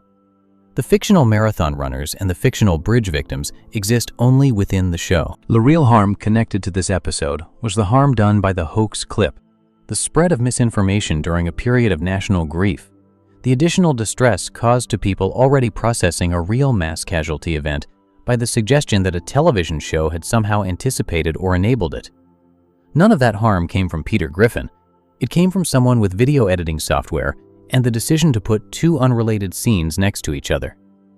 The critic Kevin McFarland, writing for the AV Club around the time the episode originally aired, made a pointed observation about the show that the Turban Cowboy situation would later throw into sharp relief. His review suggested that Family Guy at that period had largely lost the perspective and heart that made its earlier dark material feel like something more than pure offense, and that the show's extremity had become a kind of habit rather than a choice, producing shock without the underlying sense that the shock was in service of anything specific. This critique applies differently to Turban Cowboy once the real-world context is added. An episode that seemed, in March 2013, to be testing how far a show could push dark humor about terrorism and mass violence, became, in April 2013, a case study in how a piece of entertainment can become entangled with real-world tragedy through no fault of its own content or intent. What the episode reveals about Peter's kill history, when examined within the full run of the show rather than in isolation, is the particular instability of comedy built around mass death as its primary unit of humor. The Children's Hospital kills 19 people, and the show gives Peter 7 days and a spelling bee. The Boston Marathon cutaway kills an unspecified number of runners, and the show gives them a single sentence of acknowledgement before moving to the next scene. These moments work, when they work, because the surrounding context makes clear that the rules of the show's world are different from the rules of the real world, and the audience has agreed to accept those different rules for the duration of each episode. What Turban Cowboy demonstrated, at a cost the show paid for 9 years, is how quickly that agreement can collapse once the real world intrudes in a way nobody planned for. Peter Griffin's fictional body count by the end of season 11 included marathon runners, bridge victims, hospital children, his own father, and a celebrity guest from the show's second episode. None of these deaths had produced anything resembling lasting consequence for him within the show's world. The one time his fictional violence connected to real-world events, it was not through any direct relationship between cause and effect, but through a video editing hoax that used two unrelated scenes from the same episode to suggest a connection that did not exist. The show spent 9 years paying for something Peter did not actually do, while the things he actually did generated 7 days in prison and an executive bathroom he was not allowed to use until he passed a 3rd grade spelling test. Before we move on, if you're enjoying this analysis, please consider subscribing. It helps the channel tremendously. Real-world fallout from a fictional killing spree is one shape this story takes. The next shape is entirely different. Because while Peter's accidental and incidental kills had been accumulating across seasons, the show had also been building a separate and far more deliberate category of victim. A recurring enemy who Peter fought, damaged, and defeated across more than 2 decades before the show finally let someone else finish what Peter started. Section 6. The feud that built a body count. An expired coupon is an extremely small thing. In the range of possible reasons two people might come to hate each other deeply and durably across more than 2 decades, it sits at or near the very bottom of any scale measuring the proportionality between grievance and response. Most people who receive an expired coupon say something slightly frustrated to the person who gave it to them, pocket the coupon in case it turns out to still be valid somewhere, or simply throw it away and move on. The coupon represents, at most, a minor inconvenience, a small social awkwardness. Nothing in the vicinity of a reason to fight. Peter Griffin received an expired coupon from Ernie the Giant Chicken in the 3rd episode of the show's 2nd season. The episode is called Da Boom, and it aired in December 1999. The coupon was bad. Peter attacked the chicken. A fight broke out. What followed across the next 23 seasons of television was the longest sustained act of collective property destruction and civilian harm in the history of American animated comedy, conducted entirely between 2 adults who continued escalating a dispute over a piece of paper neither of them needed anymore before the end of the year it was printed. To understand why this particular section of Peter Griffin's kill history matters, and why it sits separately from all the accidental, incidental, and chain of causation deaths covered in earlier sections, it is necessary to understand what the chicken fights actually are as a structural element of the show. They are not the same kind of thing as the children's hospital explosion, or Mr. Weed choking on a roll, or Peter drunkenly crushing his father with a unicycle. All of those events happened because Peter was doing something else, and collateral damage followed from the chaos he generated. The chicken fights are different in a fundamental way. Peter knows Ernie is there. Ernie knows Peter is there. Both of them choose, repeatedly and with full awareness, to continue fighting. The destruction that follows each encounter is not incidental to something else Peter was trying to do. It is the direct output of Peter deciding every single time Ernie appears that the appropriate response to the sight of a giant chicken is to attack him until one of them cannot continue. This distinction matters for how the show treats the moral weight of the resulting harm. Peter's accidental kills are handled with the show's standard reset button, a brief acknowledgement that something bad happened, followed by a cut to the next scene and the next episode. The chicken fights are handled differently. They are celebrated. They are extended.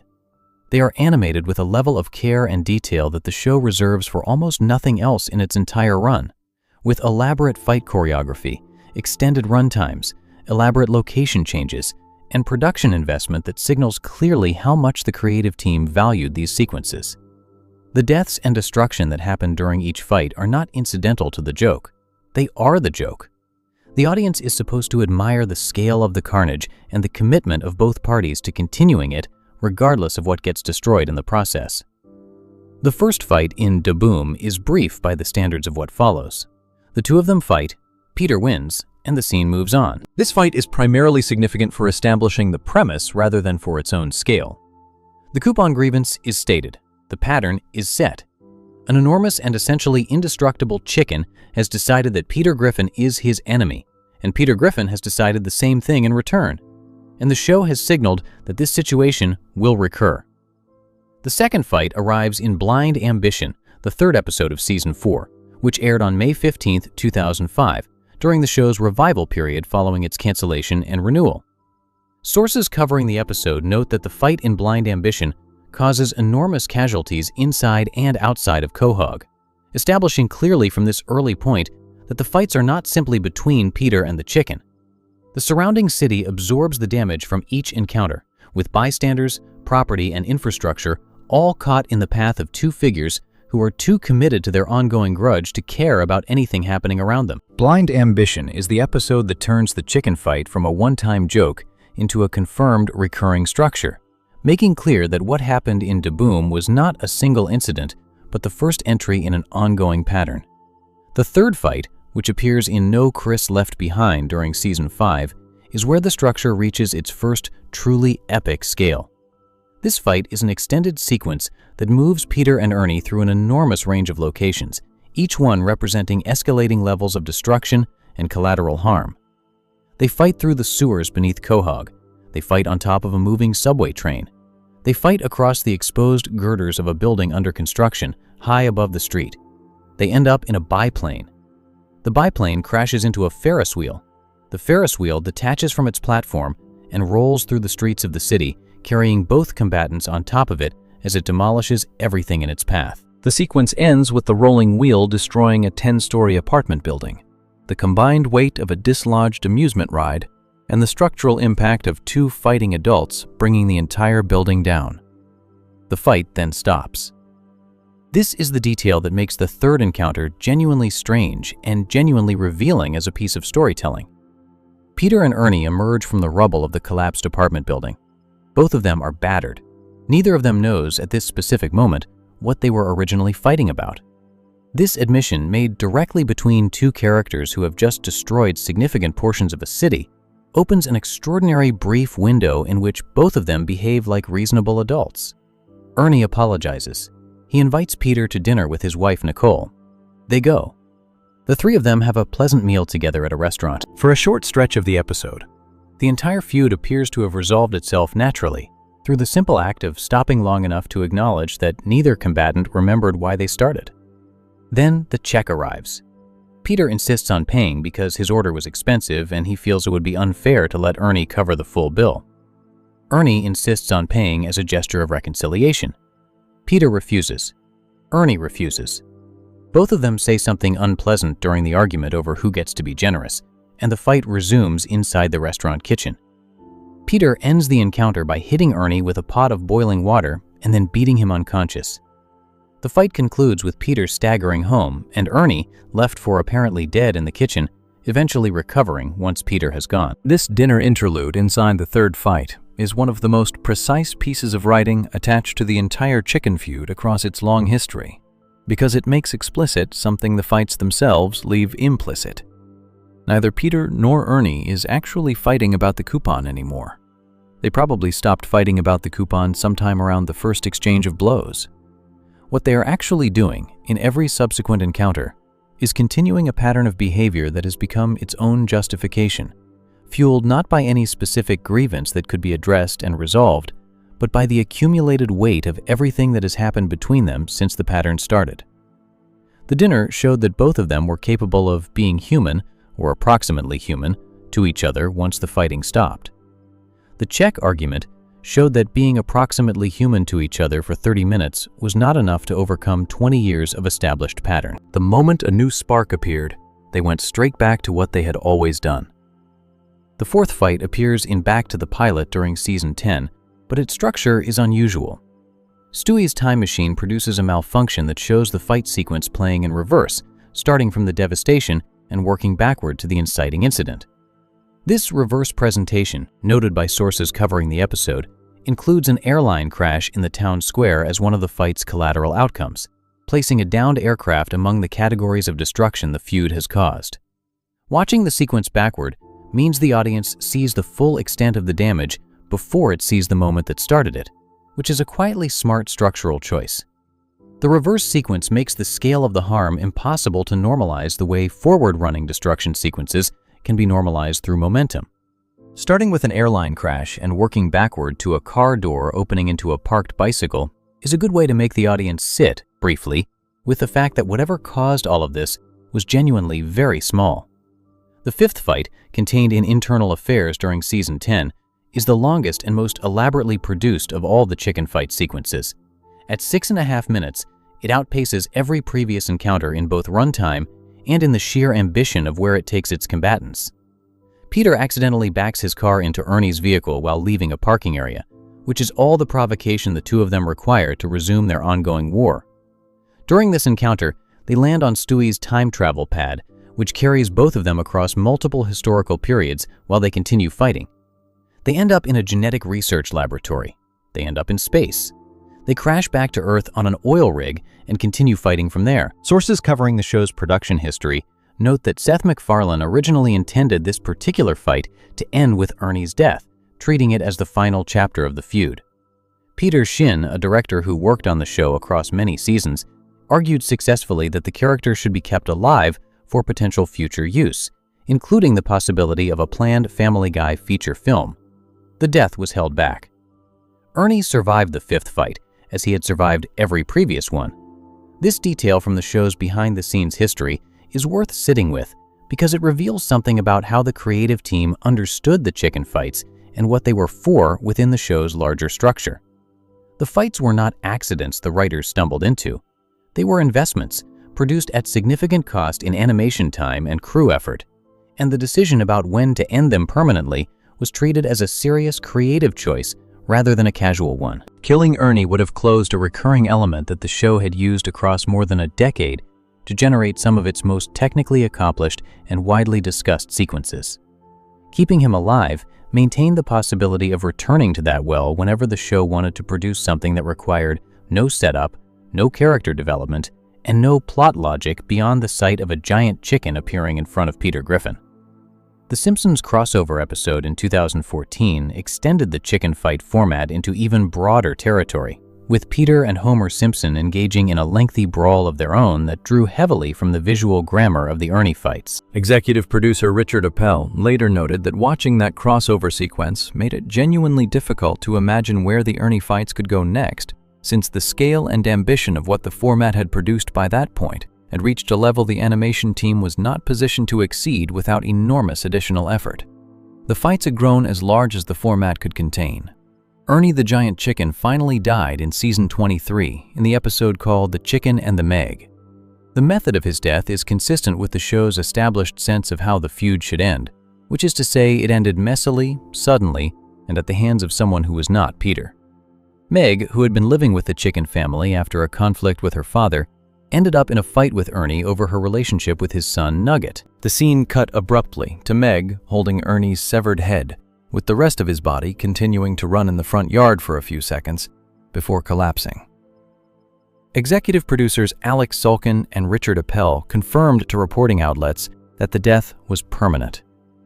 Ernie the Giant Chicken, after 23 seasons, would not be coming back. Looking at the full scope of the chicken fights within Peter Griffin's kill history requires being honest about something the show itself never fully addresses. The destruction caused during each fight, the demolished buildings, the derailed subway trains, the collapsed apartment blocks, the airline crash in the town square, the oil rig, the building in space, represents a body count the show deliberately never quantifies.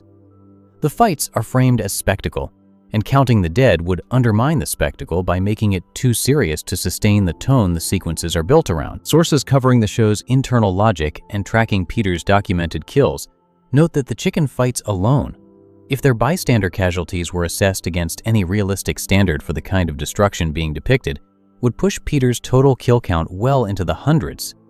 This figure cannot be confirmed, precisely because the show never provides the numbers. The fights exist in a space where the destruction is visible and the casualties are implied, but the accounting is deliberately withheld. What the chicken fights add to Peter's kill history that nothing else in the show quite replicates is a sustained, chosen, deliberate pattern of violence maintained across more than 2 decades. Every other major entry on Peter's body count can be traced to something he was trying to do that went wrong, or to negligence rather than active choice. The chicken fights are different. Every time Peter saw Ernie, he chose to fight. Every time the fight destroyed something, he let it be destroyed.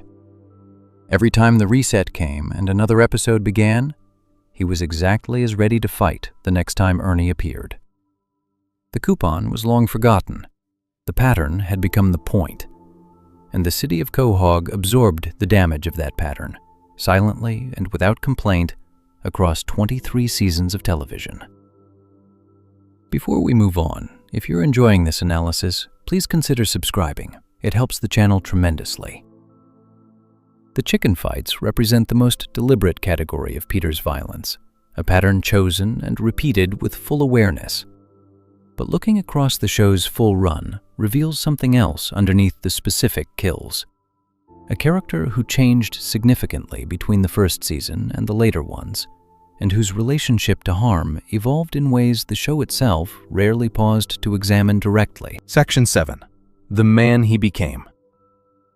Family Guy began as a show about a specific kind of American failure. Peter Griffin, in his earliest episodes, was the bumbling dad reduced to its essential form, a man who wanted to do the right thing and consistently lacked the competence to achieve it. The gap between his intentions and his outcomes was the engine of most of the early comedy, and the show relied on the audience's ability to recognize something broadly human in that gap.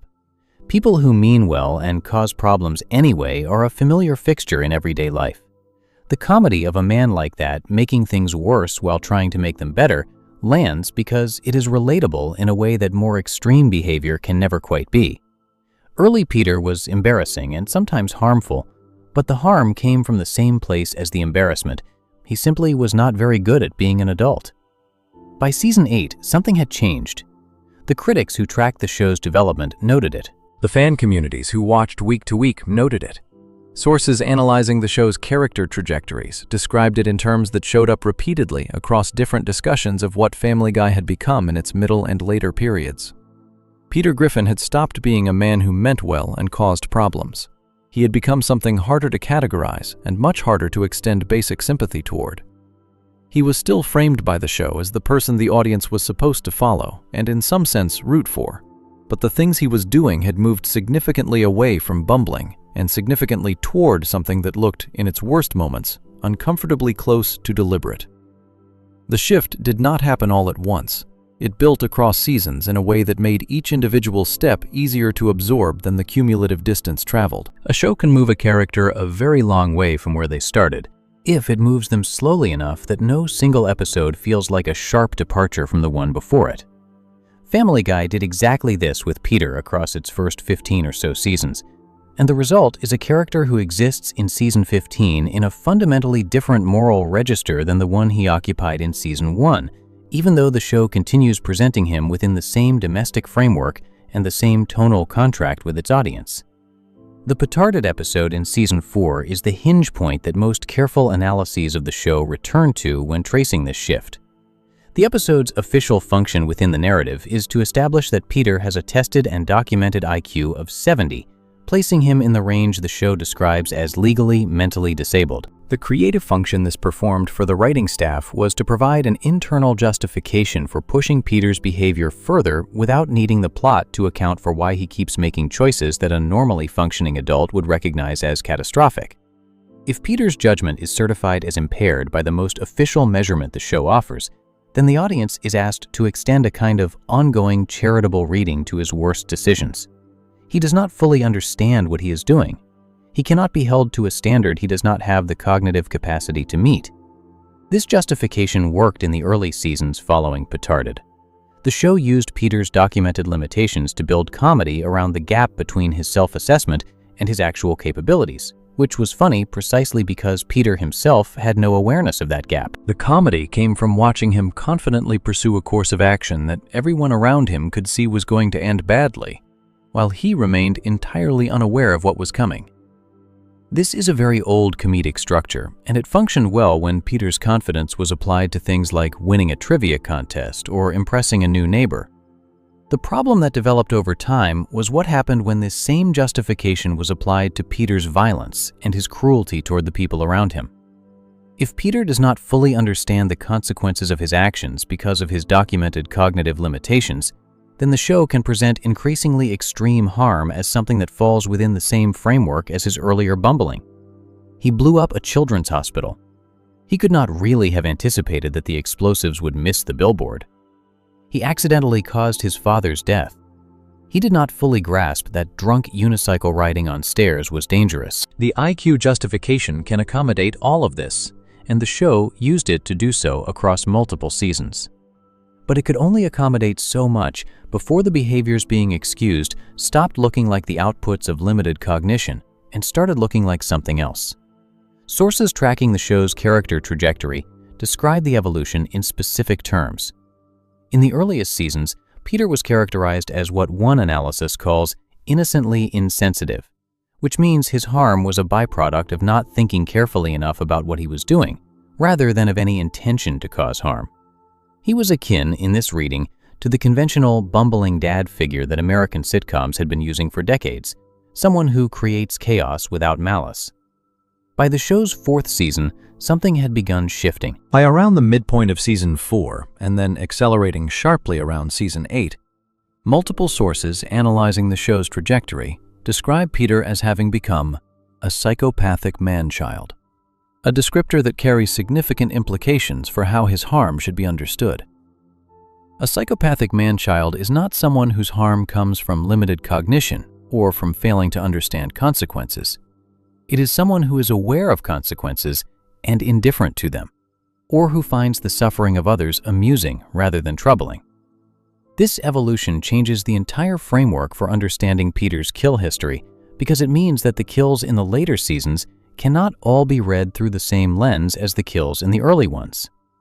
William Shatner's death in Season 1, Episode 2 is explicable within the innocent bumbling framework. A distracted man gave bad driving advice, set off a chain of events, and someone died. The harm was real, but the intention behind the action that started the chain was simply inattention rather than malice. Mr. Weed's death in Season 3 sits in a more ambiguous space because the failed Heimlich could be read as genuine panic rather than deliberate negligence. But the immediate reaction of trying to flush the body down a toilet suggests a level of self-protective calculation that goes beyond simple obliviousness. By the time the Children's Hospital explodes in Season 7, with Peter visibly indifferent to the outcome, and the show giving him 7 days in prison and a spelling bee trophy, the framework of innocent bumbling is straining considerably. In later seasons, episodes began appearing where Peter's cruelty towards specific people in his own life stopped being interpretable as the output of limited cognition and started looking much more like deliberate choice. His treatment of Meg across the show's middle and later seasons is the most sustained and most discussed example of this shift. In the early seasons, Peter's behavior toward Meg was characterized primarily as thoughtlessness rather than targeted hostility. He forgot her birthday. He prioritized his own interests over hers. He made jokes at her expense. This was consistent with the bumbling dad framework and with Meg's established role in the show as the family member who absorbs most of the domestic indignity the plot requires someone to absorb. As the seasons progressed, the behavior directed at Meg became harder to read as thoughtlessness. There are later season moments where Peter actively tries to harm Meg in ways that require planning and effort rather than simple negligence. The episode Dial Meg for Murder in Season 8 contains a sequence where Peter practices rodeo techniques on his daughter, including lassoing her, dragging her down a flight of stairs, and attempting to brand her. This is not bumbling. Lassoing a person requires making the lasso, aiming it, and throwing it correctly. Dragging that person downstairs requires maintaining the rope and direction. Attempting to brand them requires acquiring a brand and heating it. Each step requires deliberate action. The petarded framework, which covers actions taken without understanding their consequences, cannot easily accommodate a sequence of deliberately chosen steps toward a clearly harmful outcome. This distinction between the early and late versions of Peter's violence matters for the show's entire relationship with consequence, because the kind of response a piece of storytelling owes its audience depends significantly on what kind of harm is being depicted. Accidental harm, even when severe, exists within a moral framework where the question of accountability is genuinely complicated. The person who caused the harm did not intend it. The show can explore that complication or sidestep it through the reset button, and both choices are available without fundamentally misrepresenting what happened. Deliberate harm, harm that results from chosen action rather than negligence or limited cognition, exists within a different moral framework entirely. Depicting it without acknowledgement, or worse, depicting it as comedy without any surrounding context that signals awareness of what is actually being shown, makes a different kind of claim about the world. It suggests that deliberately harming people is simply another register of the same comedy as accidentally harming them, which is a much harder position for a long-running network show to sustain without gradually shifting what the audience accepts as normal within the show's world. The show's own ratings history reflects something about how this shift was being navigated at the institutional level. For most of its run, Family Guy carried the TVMA rating, which is the most restrictive rating under the standard American television system and places the content outside what is considered appropriate for viewers under 17. In 2017, something changed. Uncut airings of the show on Comedy Central began receiving the TV14 DLSV rating across the first 20 seasons, a less restrictive classification that still carried specific warning labels for dialogue, language, sexual content, and violence, but placed the show in a different overall category. A small number of particularly intense episodes, including Trapped in the Closet and Bloody Mary from the South Park archive, retain their original TVMA ratings, and all episodes from season 22 onward retain the stricter classification as well. This means that a substantial portion of the show's history, including many of the episodes where Peter's behavior was at its most extreme, received a softer rating than the show had originally carried. Whether this rating shift accurately reflects the content of those episodes, or whether it represents exactly the kind of institutional rating inconsistency that media watchdog organizations had spent years arguing was endemic to the American television rating system, is a question the change itself raises without answering. What it does establish is that the show existed across its long run in a somewhat uncertain institutional space regarding how its content should be classified and what audience it was considered appropriate for. This uncertainty connected directly to one of the show's most persistent real-world complications, which was the gap between the audience the show was rated for and the audience actually watching it. Animated comedy in bright colors with a short runtime has always attracted significantly younger viewers than its ratings suggest, and Family Guy, like South Park before it, built most of its most controversial content knowing that some portion of its actual viewership was considerably below the threshold its ratings nominally required. The Flanderization of Peter, a term that fan communities and critics borrowed from The Simpsons to describe character evolution that reduces someone to their most extreme traits at the expense of the nuance they once had, also produced a specific shift in how the show handled the relationship between Peter's behavior and any visible consequences. In the earliest seasons, the show occasionally allowed Peter to feel genuine remorse after causing significant harm, and to attempt, however briefly and however unsuccessfully, to address what he had done. He vowed to stop drinking after crushing his father. He expressed something resembling guilt after certain accidents. These moments were brief, and they rarely survived into the next episode, but their presence acknowledged that Peter existed in a moral universe where his actions carried weight that someone, including Peter himself, occasionally felt. As Peter's character shifted toward the psychopathic man-child description that later analyses applied to him, these moments of genuine remorse became rarer and shorter. The show increasingly moved toward a version of Peter who simply moved on after causing harm, without the brief acknowledgement that had previously bridged his worst moments and the episode's eventual reset. This removal of even the performance of remorse changed what the show was claiming about its own world. When Peter felt bad about something for 30 seconds before the next scene, the show was at least acknowledging that there was something to feel bad about. When that 30-second acknowledgement disappeared, the show was implicitly claiming that there was nothing to feel bad about, which is a fundamentally different position regarding what the destruction Peter causes actually means within the world the show has built. This progression across seasons is what makes talking about Peter Griffin's full kill history across 25 seasons more complicated than simply adding up the numbers. The kills in Season 1 and the kills in Season 15 are not morally equivalent events within the show's own framework, even if the show's reset button treats them identically. The first ones came from a man who was genuinely, if incompetently, trying to navigate a world he was not well equipped to handle. The later ones came from someone the show's own creative team described, in the frameworks they built around him, as a psychopath who had graduated from causing harm through obliviousness to causing harm with indifference or something closer to intent. The body count accumulated across both versions of the character.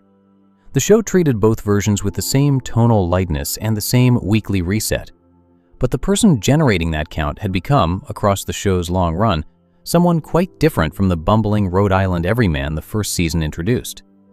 The question that this evolution raises, and that the show itself never directly addresses, is what happens to the audience's relationship with a character once that character has traveled far enough from their original moral register that the framing built around the early version no longer fits the later one. Family Guy continued framing Peter as someone the audience was supposed to find funny, root for, and return to watch every week, long after the version of Peter being depicted had moved beyond what that framing was originally designed to cover. The show's commercial success across those later seasons suggests this strategy worked, in the sense that audiences kept watching. What had changed was the nature of the joke, and the nature of what the audience was being asked to accept as normal within the world the show had spent 25 years building. The kill count grew. The character changed. The reset button kept working.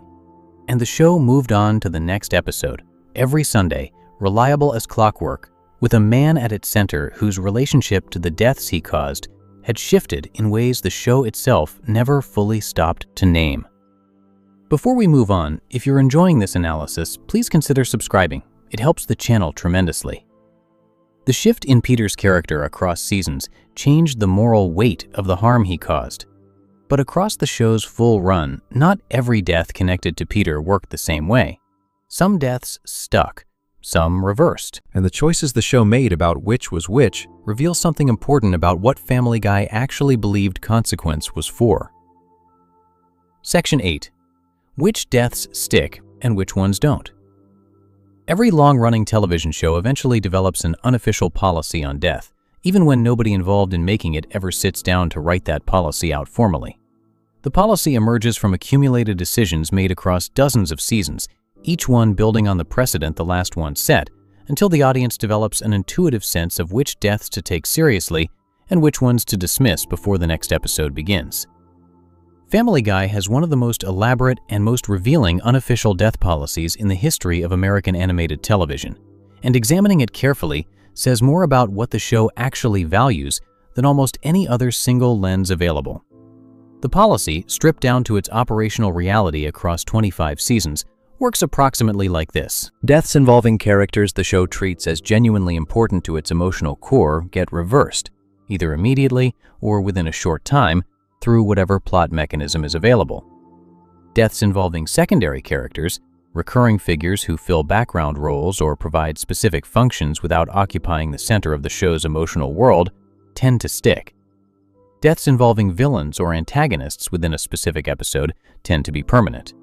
And deaths caused by Peter specifically, which is the category this entire video has been examining, are almost never treated with any formal permanence at all, with the show absorbing them into its standard reset mechanism regardless of their scale.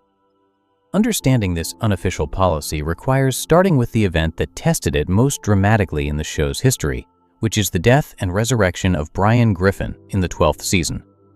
Brian is not a secondary character. He has been part of the show since its first episode, voiced throughout by Seth MacFarlane himself, using the same voice he gives Peter Griffin, and functioning across the show's entire run as one of the 2 or 3 most important relationships in the storytelling. His dynamic with Stewie, his role as the household's conscience, his position as the character most capable of sustained ironic self-awareness, all of these made Brian one of the structural pillars the show was built on. He was not someone who could be removed without fundamentally changing what the show was. The episode called Life of Brian aired on November 24, 2013 during the 12th season. In it, Brian is struck by a car while playing street hockey with Stewie in front of the Griffin house. The accident is sudden and graphically depicted. Brian is taken to a veterinary table and dies there, surrounded by the Griffin family. His final words, as reported by sources covering the episode, conveyed genuine emotional weight, expressing gratitude for the life he had been given within the family. The episode did not treat his death as a joke. It allowed the moment to breathe, giving it the kind of deliberate pacing that Family Guy almost never applies to any kind of death. Eric Thurm, reviewing the episode for the AV Club, awarded it a high rating and specifically noted that the death scene came as close as Family Guy was capable of coming to something that could honestly be described as moving. The family replaced Brian with a new dog named Vinny, voiced by Tony Sirico, best known for his role as Polly Walnuts in The Sopranos. Vinny was given his own personality, his own jokes, and his own dynamic with the Griffin family, and was clearly intended as a real attempt to fill the structural hole Brian's absence created. The show's executive producer, Steve Callahan, described the creative team's intention as wanting to shake up the established dynamics of the household and explore how the family would cope with the loss of a beloved figure.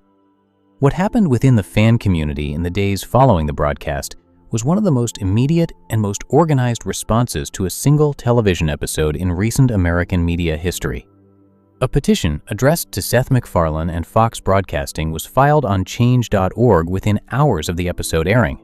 The petition gathered more than 100,000 signatures within the first 72 hours, a figure that represents an enormous mobilization of engaged viewers for a show in its 12th season. A Facebook page titled R.I.P. Brian Griffin gathered around 120,000 likes within the same window. The hashtag calling for the character's return trended on Twitter. Seth MacFarlane, when asked about the scale of the response at a later point, described himself as very surprised by it, noting in a Reddit AMA that the positive interpretation he took from the reaction was that people still cared deeply about the character. He described the emotional response as larger than anyone on the creative team had anticipated.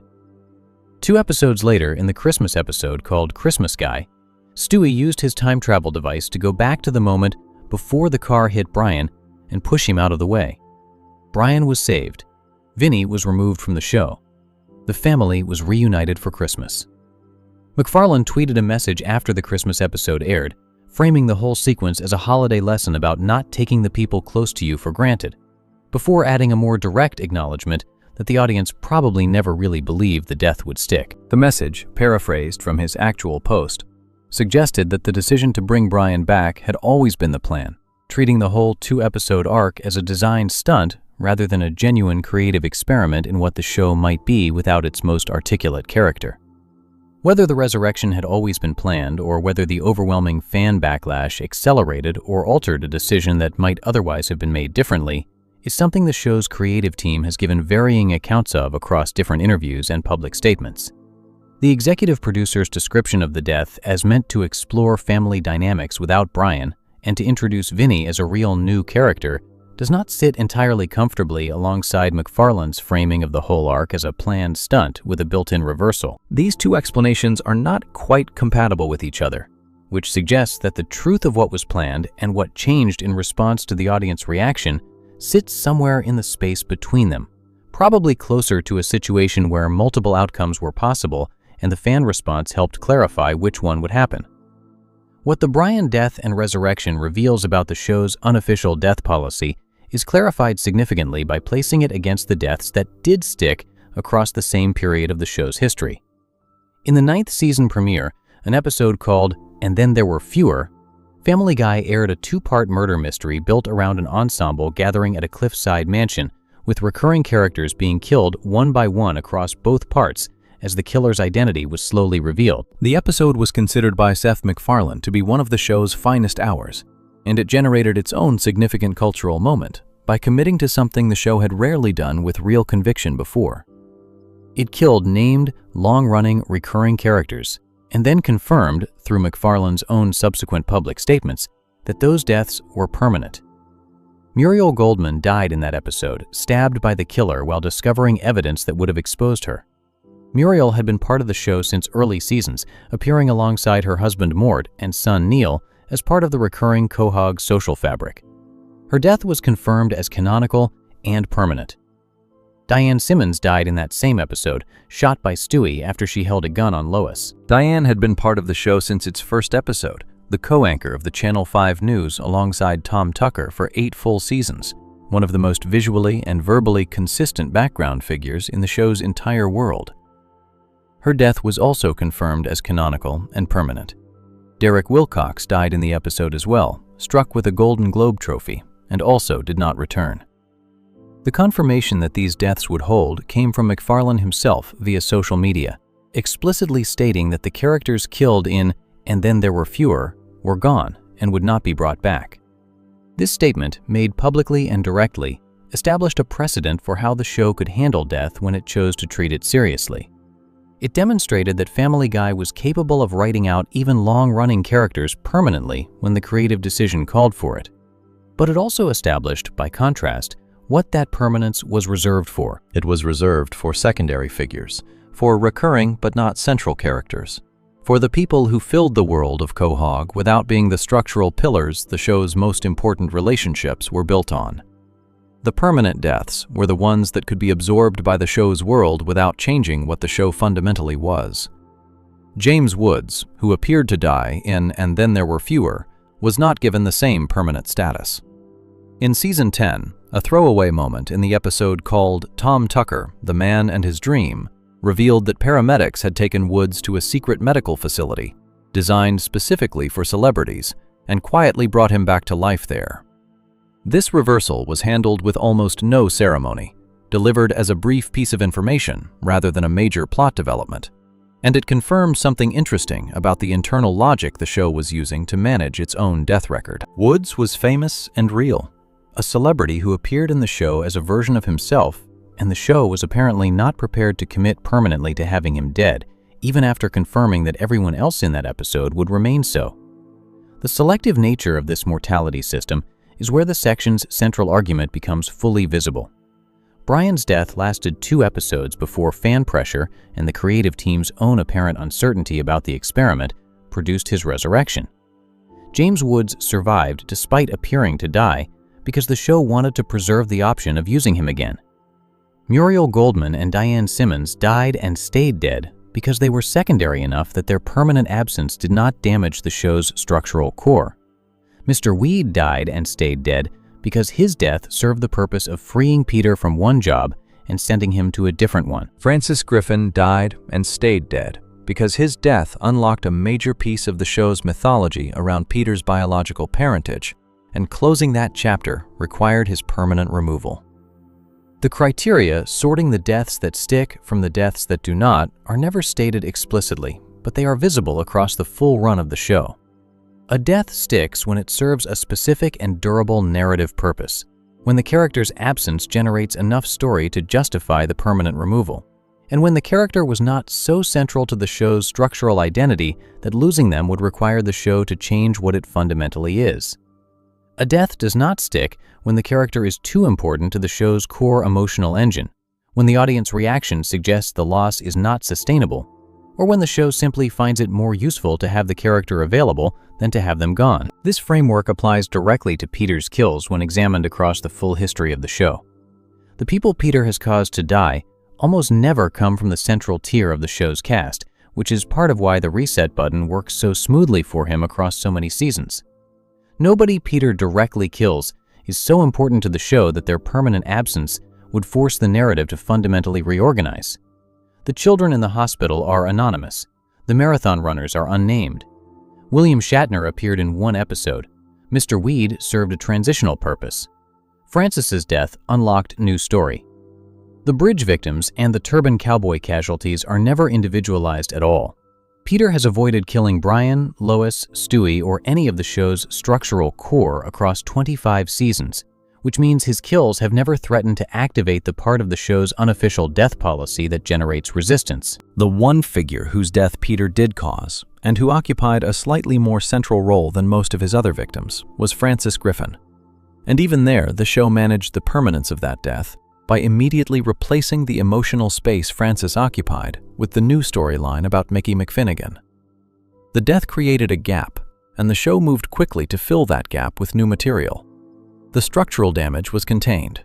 The reset button worked, not by pretending the death had not happened, but by ensuring the narrative had somewhere to go immediately afterward that reduced the weight of the loss.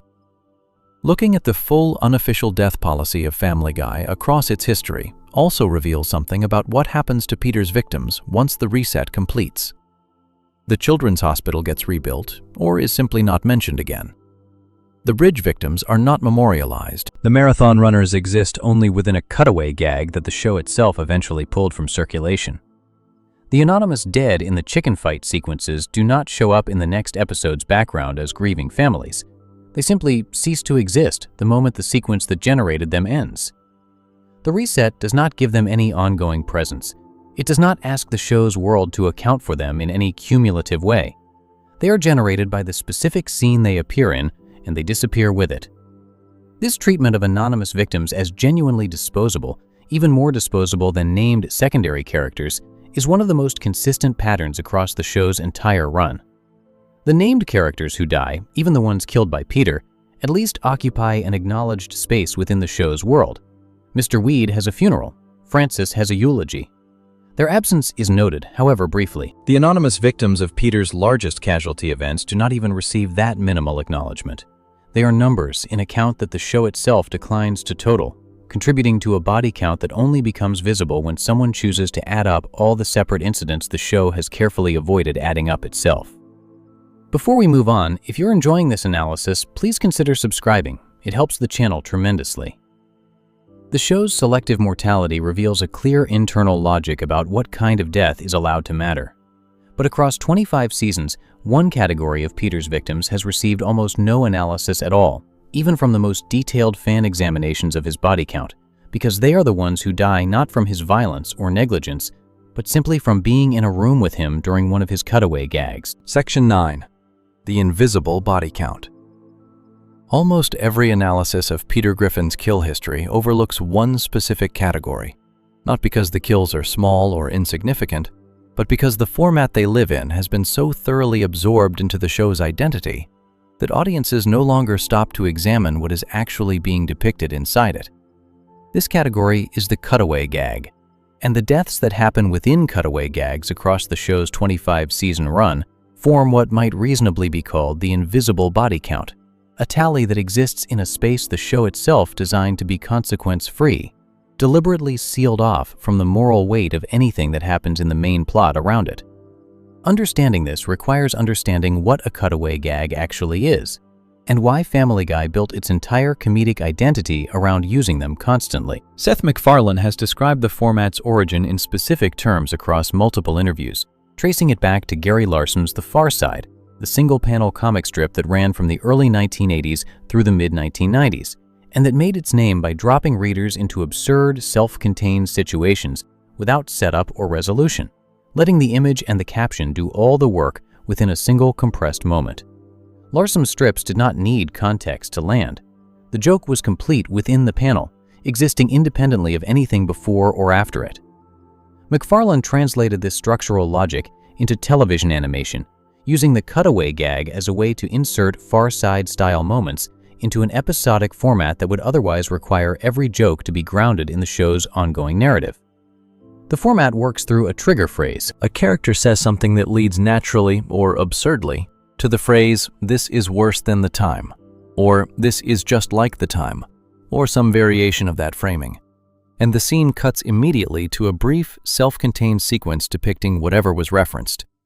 The sequence generally runs between 10 seconds and a couple of minutes before the show cuts back to the main plot, which continues from approximately where it left off, with no residue from the cutaway carrying forward into the surrounding story. The cutaway exists in its own sealed environment. Whatever happens inside it stays inside it. Nothing bleeds across the boundary. The Family Guy wiki acknowledges something about this format that deserves much more attention than it typically receives in discussions of the show. Its description of cutaway gags includes a specific note about their canonical status, or more accurately, the lack of it. It is implied, the wiki states, that these gags are simply stories made up by the people that set up the gag, and that the incidents shown did not really happen. This is an extraordinary acknowledgement, sitting quietly in the infrastructure of the show's own documentation, and it tells the audience something the show itself never states directly. The cutaway gags may not be real within the show's world at all. They may be fantasies, exaggerations, tall tales being told by characters who are not necessarily reporting literal truth. The man being crushed by Peter in a cutaway may not have actually been crushed. The body in the cutaway sequence may be a story rather than a fact. This canonical ambiguity is exactly what makes the cutaway the perfect delivery mechanism for the show's most extreme material. If a main plot event kills 19 children, the show has to deal with that death in some way, however briefly and however inadequately. A trial happens, a sentence is handed down. The event exists in the show's continuous timeline and has to be accounted for by the surrounding narrative. If a cutaway gag shows Peter doing something that results in a death, the format provides an escape hatch the main plot never offers. The death happened in a story someone was telling, or a memory that may be exaggerated, or an isolated moment that belongs to its own universe rather than the shared universe of the main plot. The show never has to account for it. Peter Griffin Jr. is the most significant figure in this invisible body count, and also the most personal. He was Peter and Lois's fourth child, a baby who existed only within the confines of a single cutaway gag in the episode called The Juice is Loose, a Season 7 installment built around the Griffin family's encounter with O.J. Simpson. The cutaway depicts Peter and Lois standing at the grave of Peter Griffin Jr. Peter explains the situation to Lois, telling her that he shook the baby to make him stop crying, and noting that, in a way, he was right. The baby did stop crying. He also died. The words Peter says while standing at his infant son's grave capture the entire moral architecture of the cutaway gag format in a single moment. There is no grief in the delivery. There is no acknowledgement that what he is describing is the death of his own child, through an act of fatal carelessness carried out against a baby who could not protect himself. There is only a logic chain delivered casually, a cause and an effect, and the dark humor of the word right sitting at the end of it. The show reaches for that word deliberately. The joke requires it. And the joke works, in the way the show's darkest jokes work, because the format has already told the audience that what they are watching exists inside a sealed space, where the normal weight of such a thing is suspended. Peter Griffin Jr. appears nowhere else in the show's history. His existence is entirely contained within the cutaway gag that reveals his death. This is one of the most revealing aspects of how the invisible body count functions across the show's run. A child who was killed by his own father before the events of the main series has no ongoing presence in the show's world, no marker, no acknowledged absence. Lois and Peter had 4 children. The show never mentions this anywhere except inside the one cutaway where his grave appears.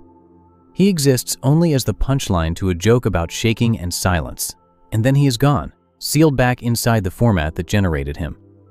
The canonical ambiguity that surrounds cutaway gag kills creates a genuine analytical problem when trying to assess Peter's full body count across the show's history. The main plot kills are documentable. The Children's Hospital appears in an episode with the season number and an episode title and a production date. The death count of 19 is stated explicitly within the dialogue. Francis Griffin's death is covered across an episode's main narrative with a hospital scene, last words, a funeral, and a subsequent storyline.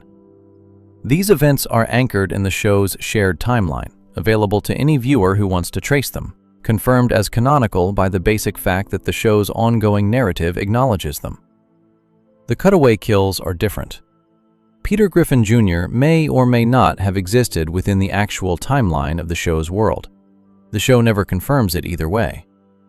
A viewer who watches every episode of Family Guy from season 1 through the current run could come away with no knowledge that Peter had a 4th child who died of shaking trauma, because the information is contained in a single, brief cutaway in a single episode and is never referenced again. It exists only if the viewer happened to be watching closely enough to catch it in the moment it appeared, and it disappears as completely as the cutaway format itself the instant the show cuts back to the main story.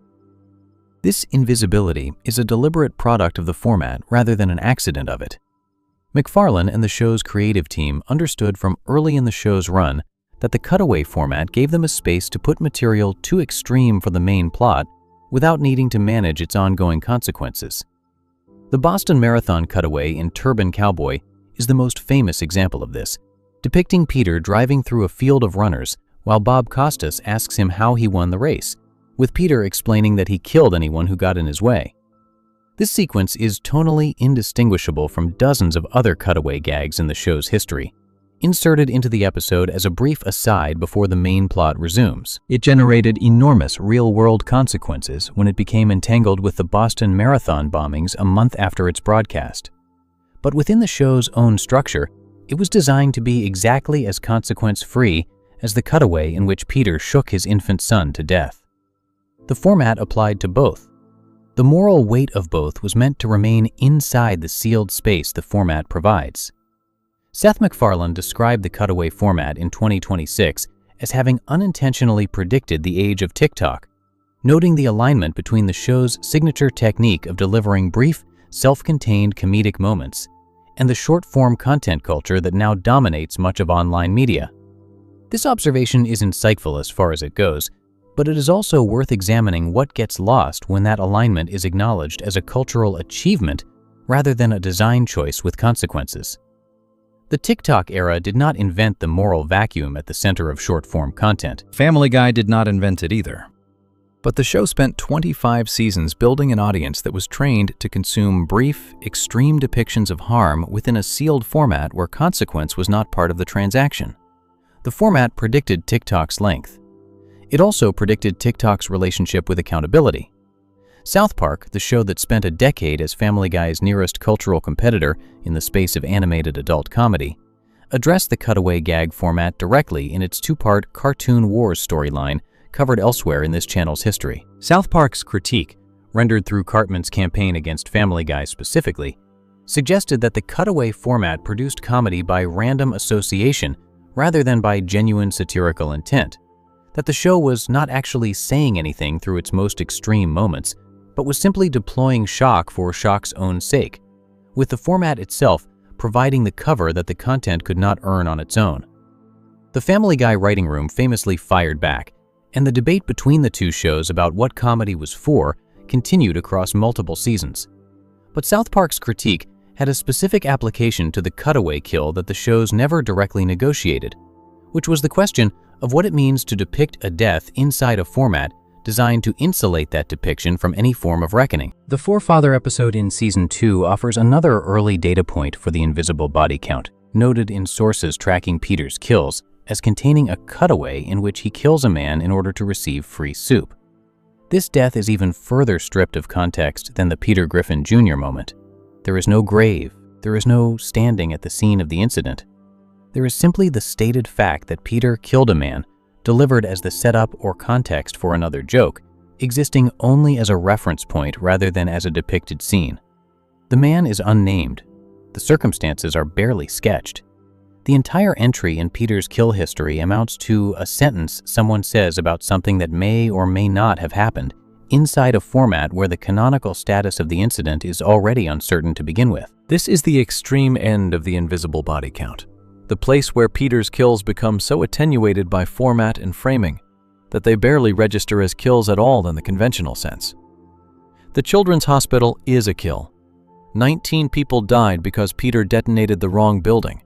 That is documented, given a number, referenced within the episode's dialogue, and given a legal proceeding with a sentencing. The man killed for soup is something else, existing somewhere in the space between a confirmed event and a background detail, anchored to no scene, no location, no aftermath.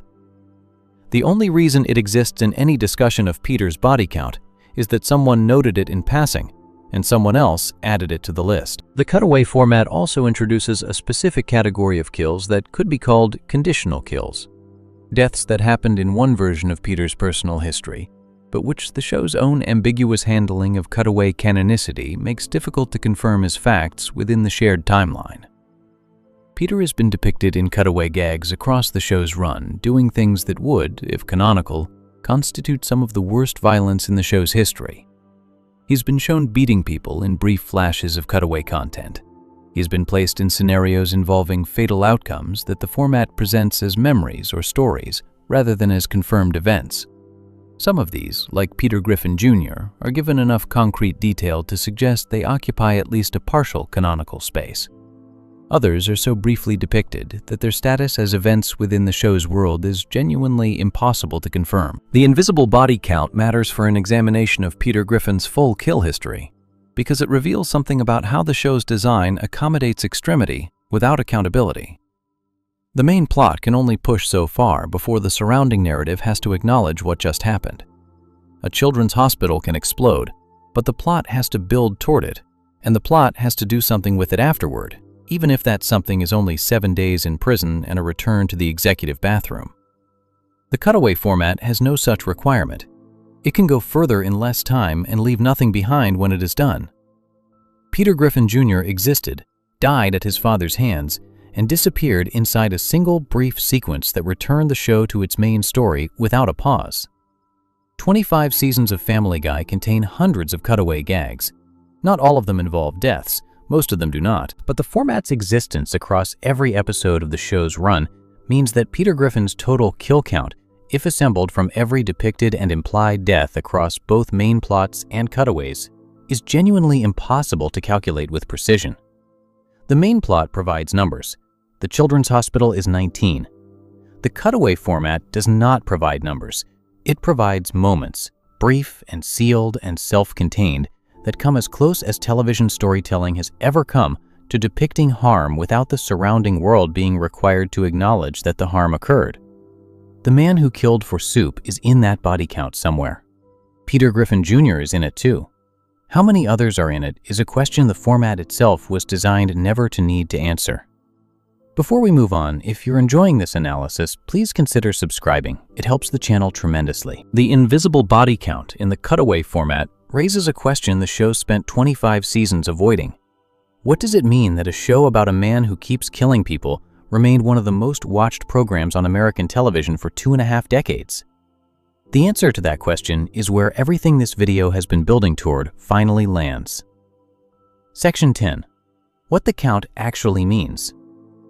Somewhere around the middle of Family Guy's second decade on the air, something became clear about the show that had never been quite as visible in its earlier seasons.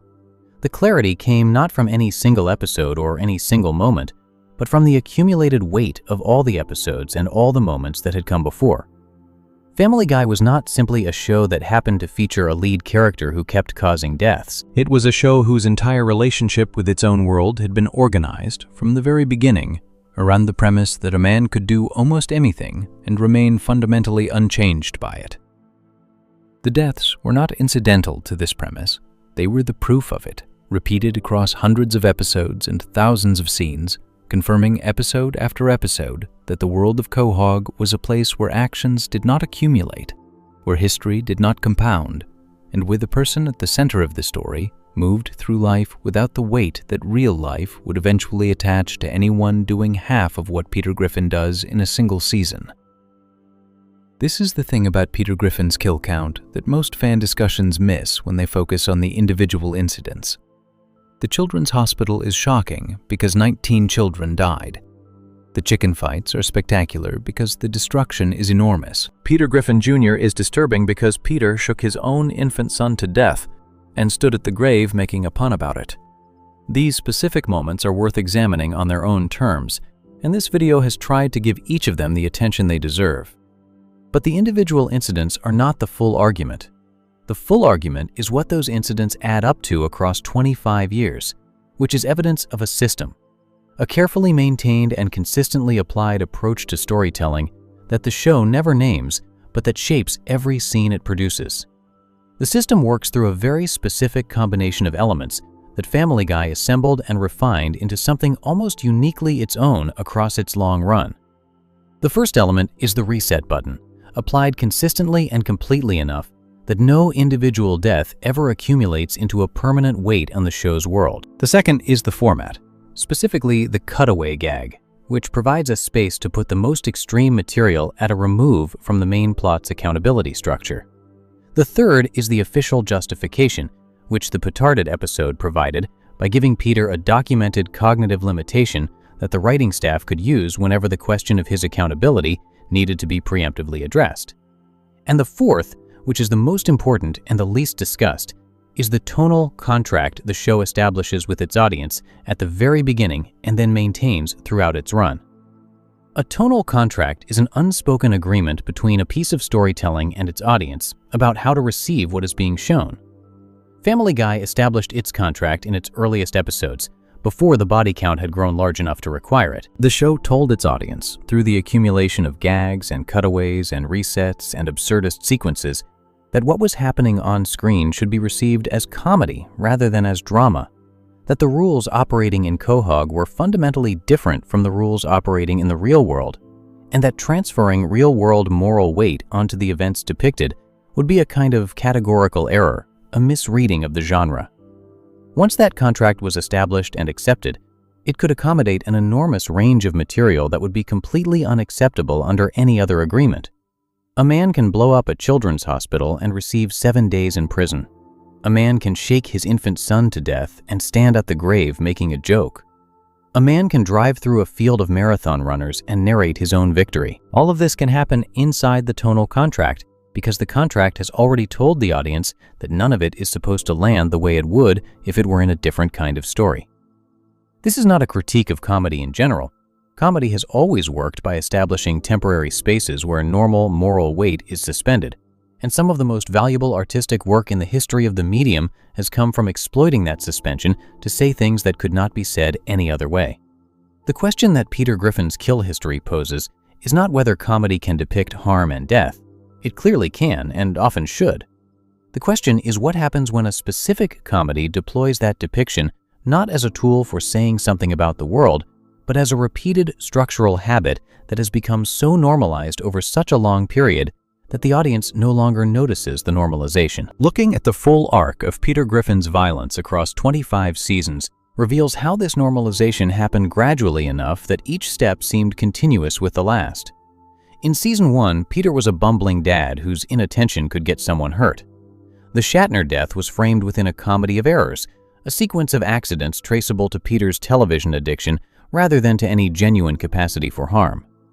By Season 3, Mr. Weed was dead at Peter's dinner table, and the show had upgraded from chain of causation accidents to direct causation within a domestic setting, with a brief acknowledgement that something serious had happened, followed by the expected reset.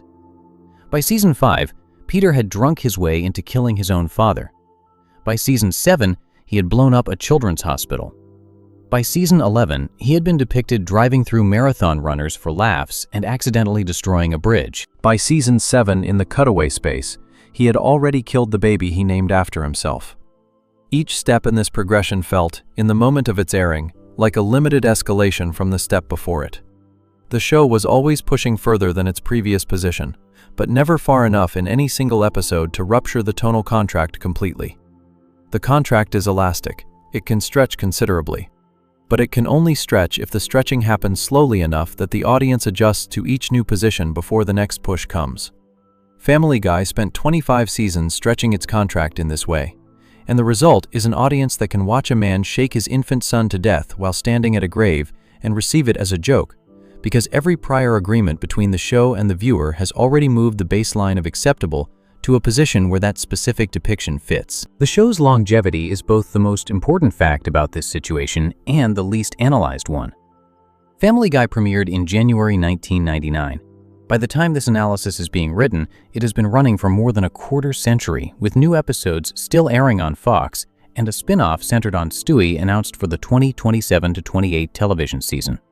This is a remarkable commercial achievement by any standard, and it is inseparable from the specific relationship with harm and consequence that the show built and maintained across its run. The show did not succeed despite its approach to violence and death. Its approach to violence and death was part of what made it work, at least commercially, across a span of time that most television shows never approach.